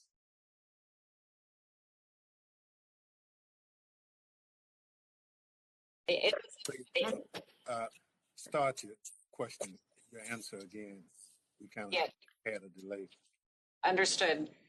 Disasters that impact communities, they do not discriminate whether you're Republican or Democrat, and FEMA's assistance is not restricted in any way based on that. We provide assistance to communities based on their need, and one of the things that we have learned through COVID-19 is our ability to really better understand and identify our underserved populations to make sure that we are getting them the assistance they need, but also making sure that they understand how to access that assistance.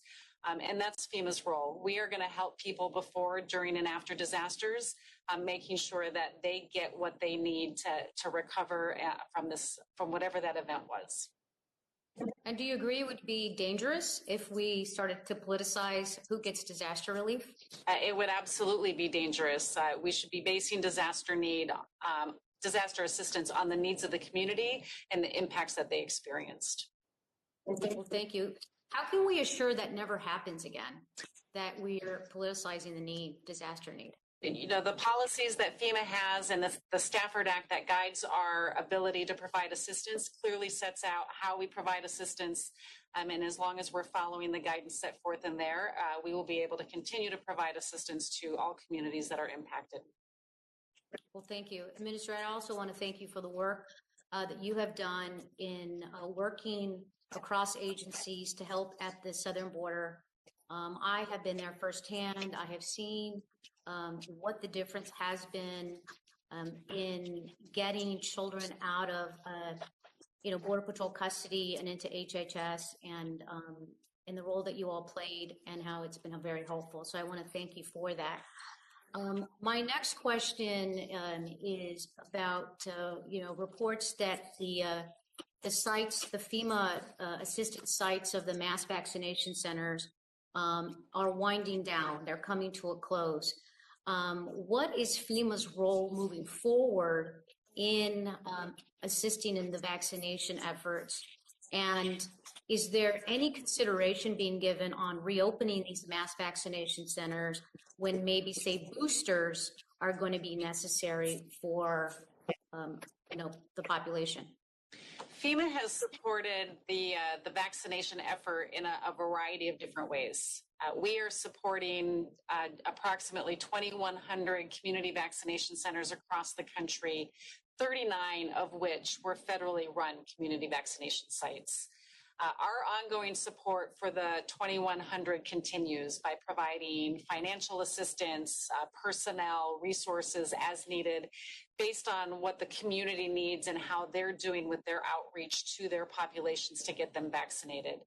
We have wound down our 39 sites, and primarily that was based on the fact that we saw limited numbers of people coming and more of the population that were going to pharmacies, their doctor's office, and other places to get the vaccine. You know, as we look to the future, we will be ready to stand up additional sites if needed. If there is a booster that's required, we remain flexible to be able to support this ongoing effort to get America vaccinated and whatever that might look like in the coming months. Well, thank you, Administrator. FEMA has literally helped save lives by undertaking this logistical challenge of getting the vaccine out, and we have seen the difference that you and this administration have made. So thank you. And with that, Mr. Chairman, I yield back. Yields back. Chair recognizes the gentleman from Kansas, Mr. Letourneau, for 5 minutes. Thank you, Mr. Chairman. Apologize for the technical difficulties we had earlier. And thank you to you and Ranking Member Katko for holding this hearing. Administrator, very pleased that you're with us today. We like to say in Kansas that you can experience all 4 seasons in the same day. And along with that weather comes disasters with tornadoes, flooding in the wet season, wildfires in the dry season. And we need FEMA to be ready and able to support those communities in Kansas and across our country that are affected by disasters of all sizes. I also recognize the role FEMA has played in providing resources and relief across the country during the COVID-19 pandemic, which we all hope we're nearing the end of. I have a couple of questions for you. The first is in the President's FY 2022 budget. He includes just over $100 million to support, sustain, and develop new IT initiatives. Given the past issues FEMA has had with safeguarding personal information, could you give us the specifics on the IT initiatives that FEMA will be focusing on? I will certainly have my team get back with some specifics for you, but what I will say generally is that some of the IT initiatives we're focusing on is modernizing our IT infrastructure as well as our grant system, so we can make it easier for state and local communities to apply for assistance through that. Those are some very general big picture pieces of our IT infrastructure that we are requesting funding for, but I'll certainly have my team get back to you with some specifics. I appreciate that, Administrator. Since the nationwide emergency was declared on March 13, 2020, there was a lot of confusion initially as to who was leading the response, FEMA or HHS. And as FEMA took the lead, questions remained as to who should be charged with leading and managing federal effort during a prolonged pandemic. While FEMA certainly has the capability to coordinate resources and manpower, what should FEMA's and HHS's respective roles be for future similar events? It's a very good question. You know, FEMA is very good. What we excel at is being able to collaborate across the federal government to bring the right stakeholders together to solve some of the toughest problems that we've been facing in recent years. I think that we have some work to do to make sure that we are working with our partners across the federal government to better understand what the capabilities are and where the roles and responsibilities need to be delineated. And so I commit to being able to work across the government, helping to better understand capacity and where the roles and responsibilities need to be defined.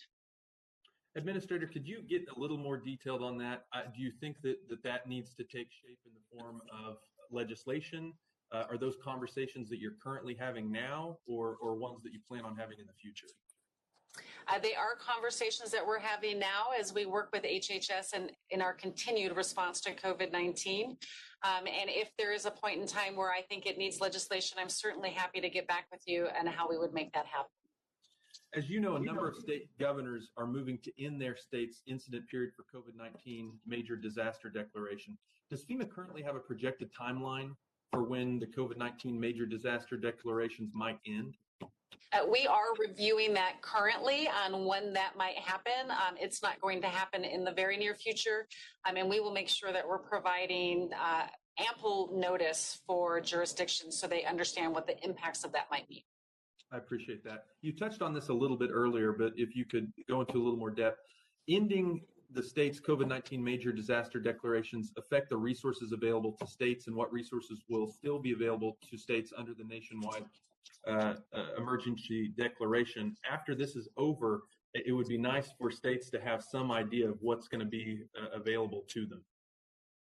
Right. We're seeing states end their incident periods or end their emergency declaration, and we're having conversations with them through our regional administrators on what that means as it relates to the national disaster, the major disaster declaration, and our ongoing incident period. And so we'll continue to have those conversations. Our regional administrators have been reaching out to our states continuously to help understand some of the guidance and what the future impacts might be as we continue to refine the future of the disaster declaration.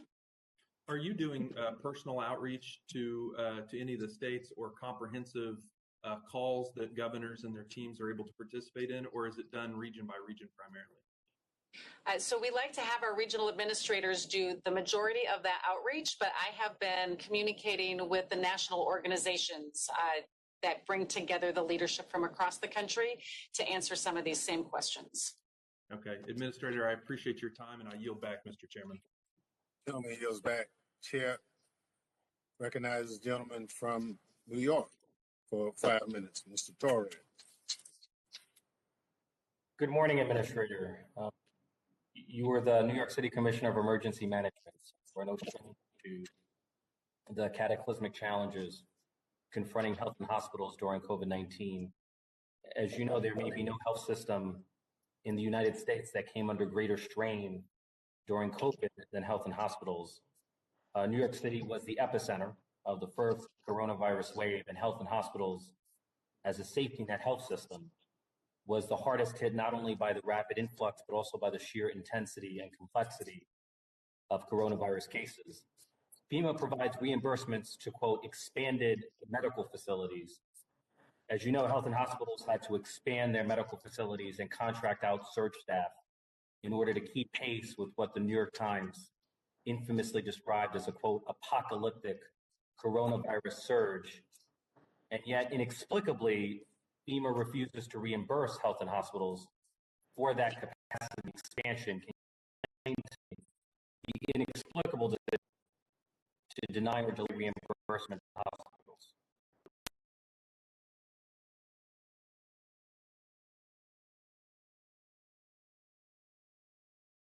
And I worked closely hand in hand with my colleagues at Health and Hospitals. We were expanding that capacity. It was sites that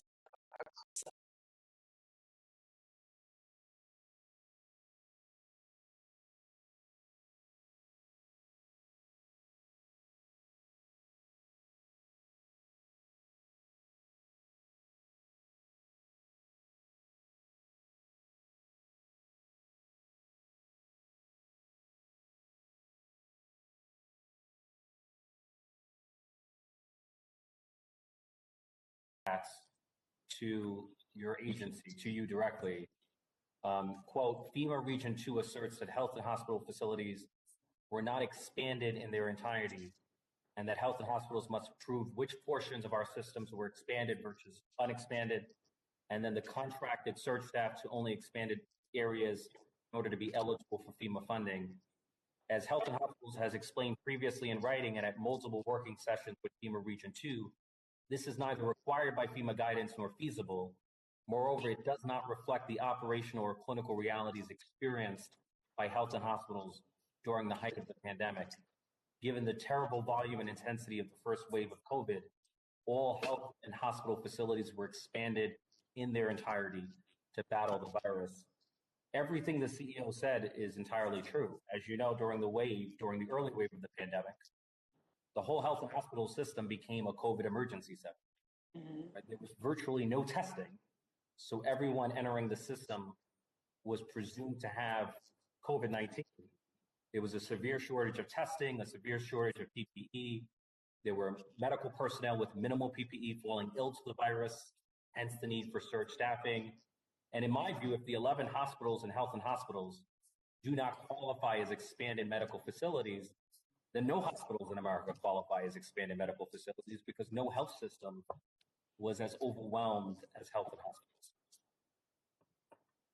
Thank you for reading me that letter. I have not seen that letter yet, but I will look into this and see what the specifics are, and we will get back to your staff. Quick questions about Puerto Rico. I have concerns about Puerto Rico's electric grid, which was ravaged by Hurricane Maria. In recent weeks, tens of thousands of residents on the island have been left without power. What is the status of the $10 billion allocated to Puerto Rico's power grid? Again, I don't have the specifics on the status of that. We have a strong, extensive team on the ground that's working with the Puerto Rican government to help them as they're going through the recovery process, as well as some of the mitigation efforts that they're undergoing. We will certainly get back to you with the status of where we're at with those projects. And are you aware that Luma Energy, a private firm, has taken over the power grid? Yes. And does FEMA have confidence in Luma? We are working closely with the Resiliency group out of the government of Puerto Rico. They took over early in June. They responded to their first event. It seems like that went well, but we're working closely with them and the government to ensure that they have the capacity and capability to support. And what oversight mechanisms are in place to ensure that Luma is held accountable for spending the billions that it will receive properly and efficiently? And that will be my final question. Yeah, again, we have an extensive team that's on the island supporting this ongoing process. I recently visited Puerto Rico in my first few weeks here on the job to get a better understanding of where they were at with their recovery. And our team is working hand in hand with them to make sure that things are moving and progressing, but also being spent in accordance to the way they're supposed to be.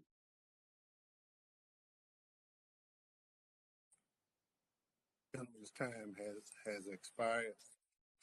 Chair recognizes the gentleman from Michigan for 5 minutes, Mr. Meyer. Thank you, Mr. Chairman, and thank you, Administrator Griswold, for appearing here today. I think during the COVID-19 pandemic, we obviously saw firsthand the importance of emergency preparedness and also having a well-supplied strategic national stockpile for personal protective equipment and other supplies that we need to deal with public health crises.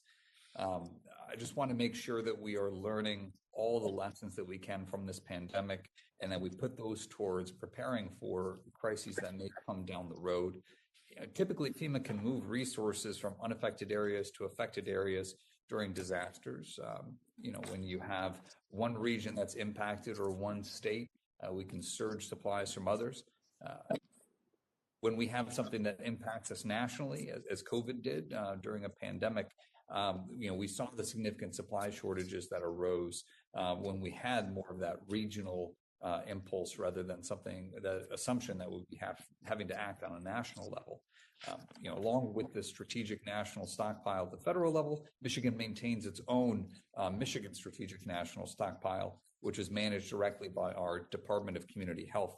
I just want to drill down on how FEMA works with state programs and if there are any important lessons to be learned from the pandemic or other steps that Congress can take to help facilitate coordination in the future and a flexible rotating stockpile approach. So I guess, Administrator, to put it directly, how can the Strategic National Stockpile Program and state strategic stockpile programs work most effectively together across a range of disaster scenarios?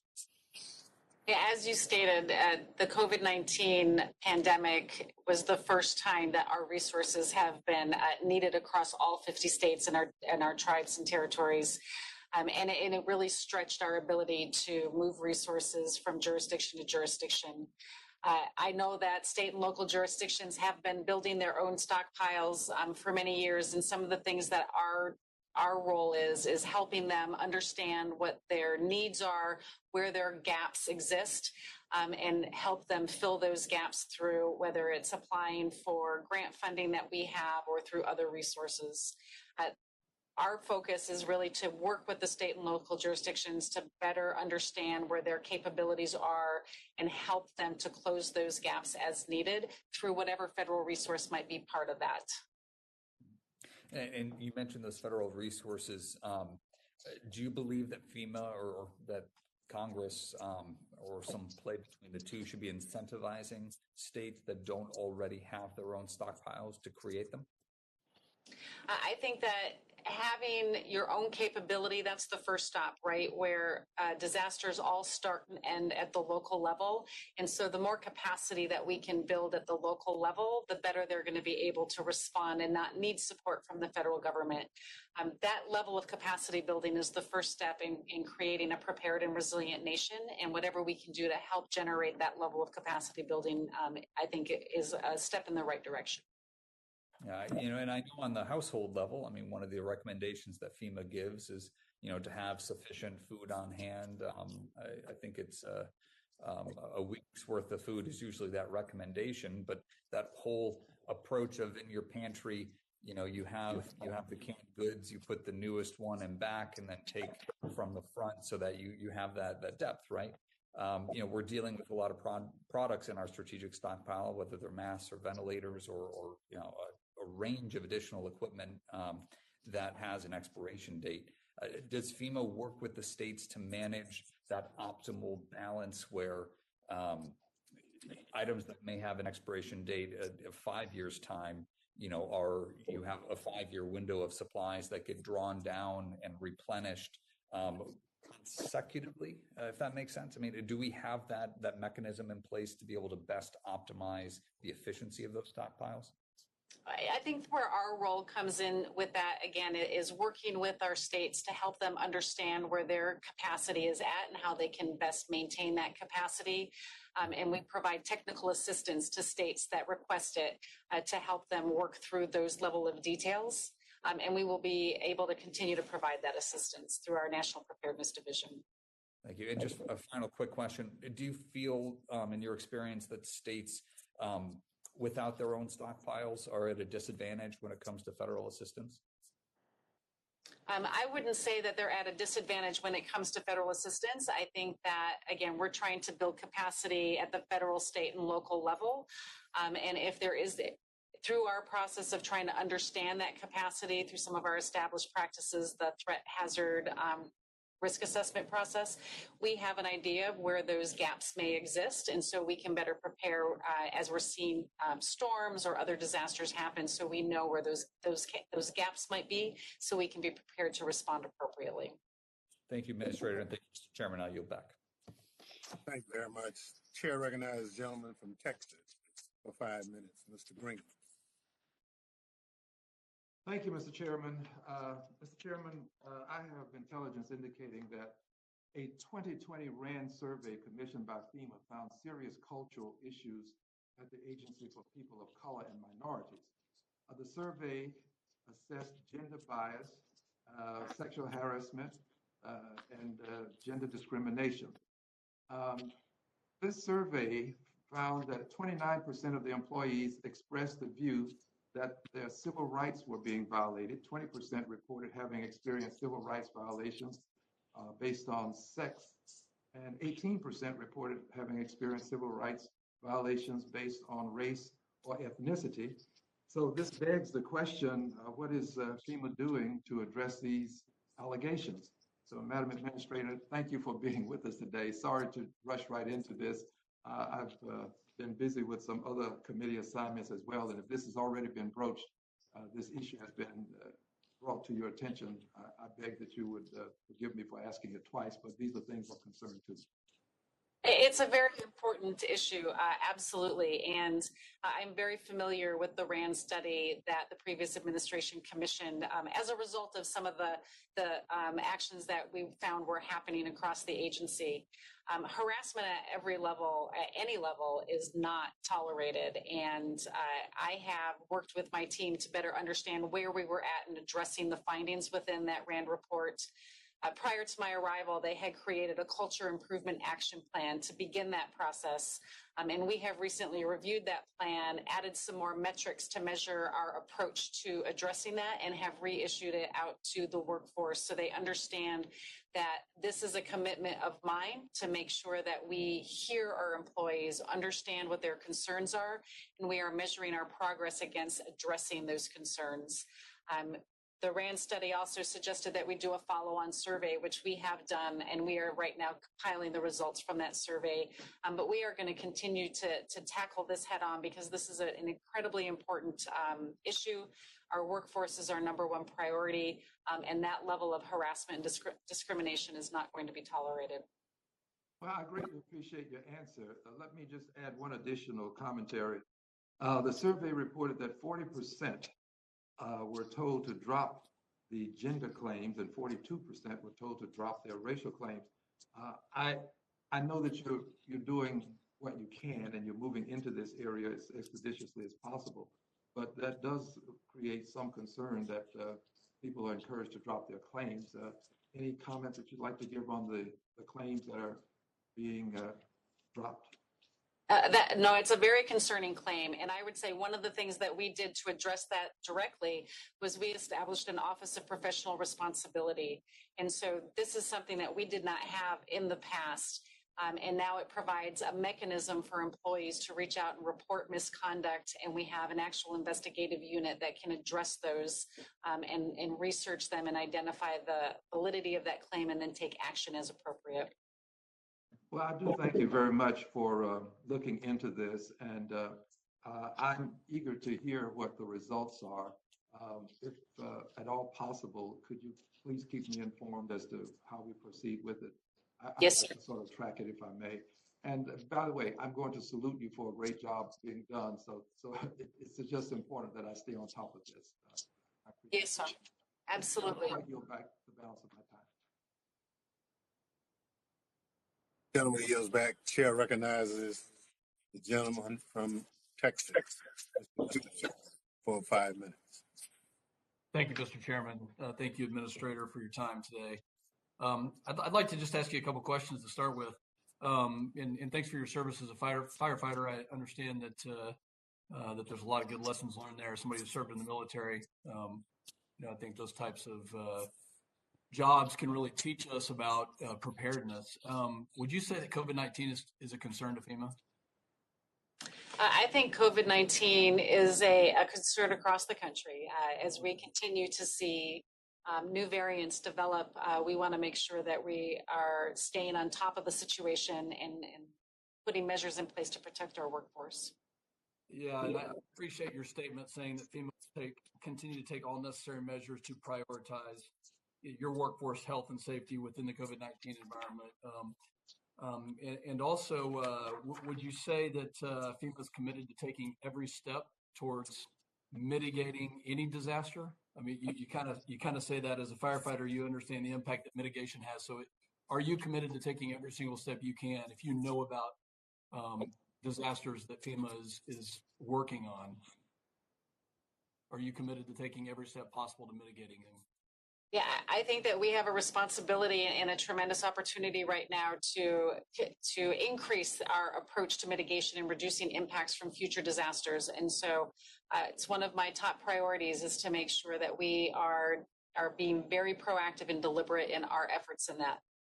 Well, that's good to know. For months, we've seen an unparalleled immigration and humanitarian crisis unfolding at our southern border. And each month, U.S. Customs and Border Protection is encountering a record number of migrants that are crossing the border illegally. They're completely overwhelmed. The impact that this crisis has trickled to every corner of the United States. When you look at the vaccination rates in Honduras, El Salvador, and Guatemala, the infection rate in Honduras is 3 times per capita that to the U.S., yet their vaccination rate is 5%. Vaccination rate in Guatemala is less than 1%, yet 2.5 times infection per capita compared to the United States. So, Administrator, talk to me about Title 42. You're going to mitigate to the best of your ability. I assume you're in favor of continuing Title 42 for our protection of our own country with regards to COVID-19. Representative, I can't speak specifically on Title 42. What I can tell you is that we are taking the steps and the actions that we need to continue to roll out COVID-19 vaccines to anybody who is eligible as per CDC guidelines. And we will continue to support our federal agencies and coordinate as needed. Administrator, I understand. You are the administrator responsible for being a voice for the emergency and the disaster relief and the things that hit our country. So wouldn't you be a voice to mitigate something and to say, if we can prevent further infection? You've just told me in this very short 5 minutes that you're going to do everything you can to prevent the spread of future variants of COVID-19. So doesn't that include Title 42 expulsions? Sir, again, I can't speak to the Title 42 aspect of this. FEMA's role is to make sure that we are supporting the COVID-19 vaccine mission, as well as coordinating with our federal partners to help them establish or to continue their operations. Okay, so FEMA basically has no role in being a voice for mitigating other outside infections and sources of infection to this country. FEMA's role is to support the mitigation of impacts to natural disasters. That is our primary role.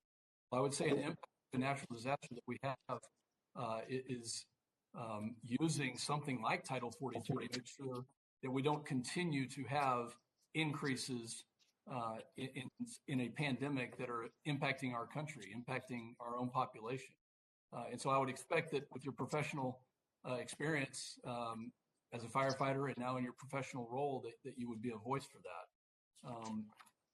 Midland, Texas is the heart of my district. In March, with almost no warning from DHS, with zero warning from DHS or HHS, the administration established an emergency intake site to house unaccompanied children. Thankfully, this facility was closed after 3 months this week. And in a letter I received from DHS, it said that it was determined by FEMA and referred to HHS Office of Refugee Resettlement that the site was basically to be selected and the criteria was met. Can you please tell me what that selection criteria was from FEMA's perspective? So again, our role in supporting this operation was to, one, provide a coordinating mechanism for HHS and CBP, and a second role was to help them in the establishment of these emergency intake sites. I can't speak specifically onto the selection criteria, but our role was, again, to support HHS and CBP as they were standing up those operations. Gentleman's time from Texas has expired.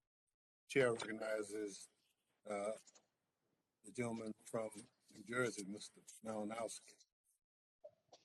Thank you so much, Mr. Chairman, and thank you, Administrator. I want to actually start by thanking you and FEMA for the extraordinary efforts that you made in New Jersey, which I know are representative of what you did elsewhere in the country to support our vaccination efforts.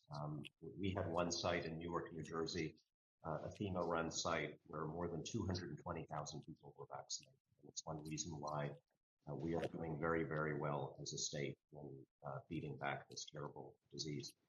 For my questions, I want to turn to the climate risks that you mentioned several times, including in your testimony. And I appreciate that in your testimony, you noted in that context that FEMA will, as you said, always be ready to respond when disaster occurs, but the true success rests in mitigating the worst impacts of disasters before they occur. And so in that spirit, I want to ask you, I want to talk about one word, and that word is resilience.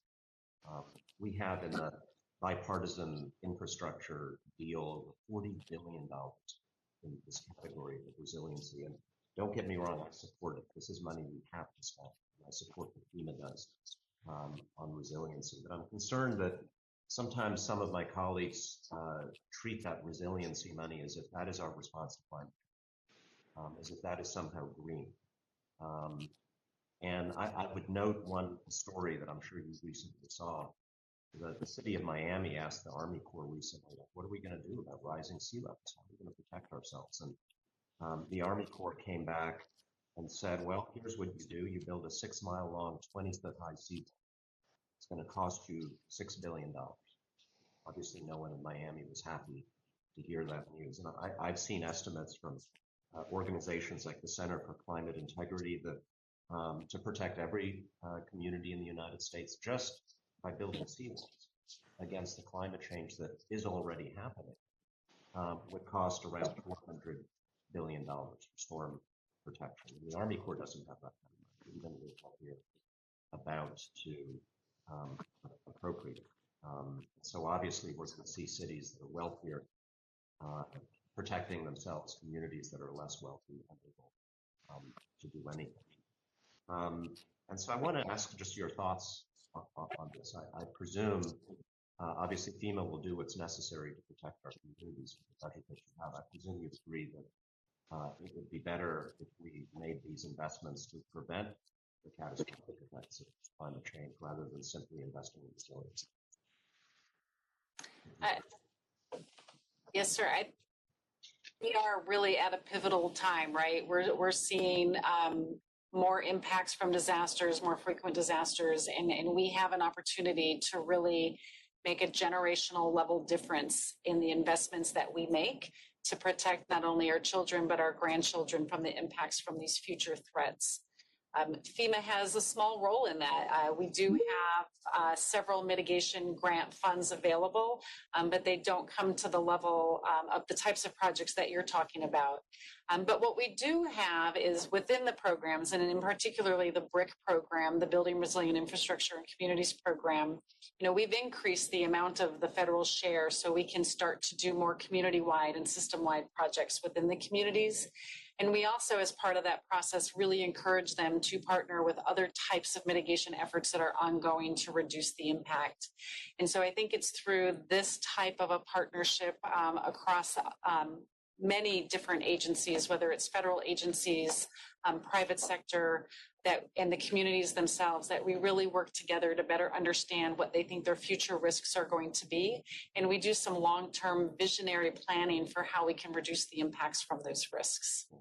I think it would be helpful just going forward, the more you can help us estimate the long-term costs, because obviously your budget is not nearly what it needs to be. Again, just dealing with the level of climate change we currently are experiencing. Army Corps' budget is not nearly what it would need to be. I mean, honestly, if we did nothing to prevent the effects of climate change, within 10 or 20 years, like the entire federal budget will be resiliency. And I want to make the point that while I am for doing what is necessary, resiliency is not climate policy. Resiliency is restoration. And this is why we got to do some of the bold and ambitious, yes, costly things that President Biden has proposed, but much cheaper than the alternative. Thank you, and I yield back. Thank you very much. Gentleman yields back. Let me thank the administrator for her testimony and the members for their questions. Madam Administrator, you have been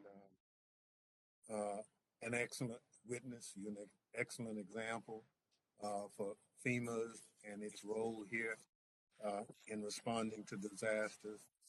Let me assure you that our committee stands ready and willing to continue to engage you in whatever endeavor you have. It's important that as Americans, we do what we do in the interest of protecting our country. But as important, I want to get your commitment to reassess how we look at some of those underserved communities in disaster declarations. It is unfair that one's worth determines the disaster when we're all Americans. And I think, there has to be some smart people somewhere who can help us figure this out in a short period of time. The other thing I'd like to get, you are committed to doing something at Puerto Rico. There's a little island called the Acres. that has been just devastated to no end. And we have been kind of taking that as a project that we want to try to help the people on that island. And you might have seen correspondence down to the time raising that issue about the adequacy of the response, as well as the ongoing challenges that island has. So we'll be talking to you a little more about that. The members of the committee, as already indicated, may have an additional questions for you. We ask that you respond expeditiously in writing to those questions. The chair reminds members of the committee the record will remain open for 10 business days. Without objection, the committee stands adjourned.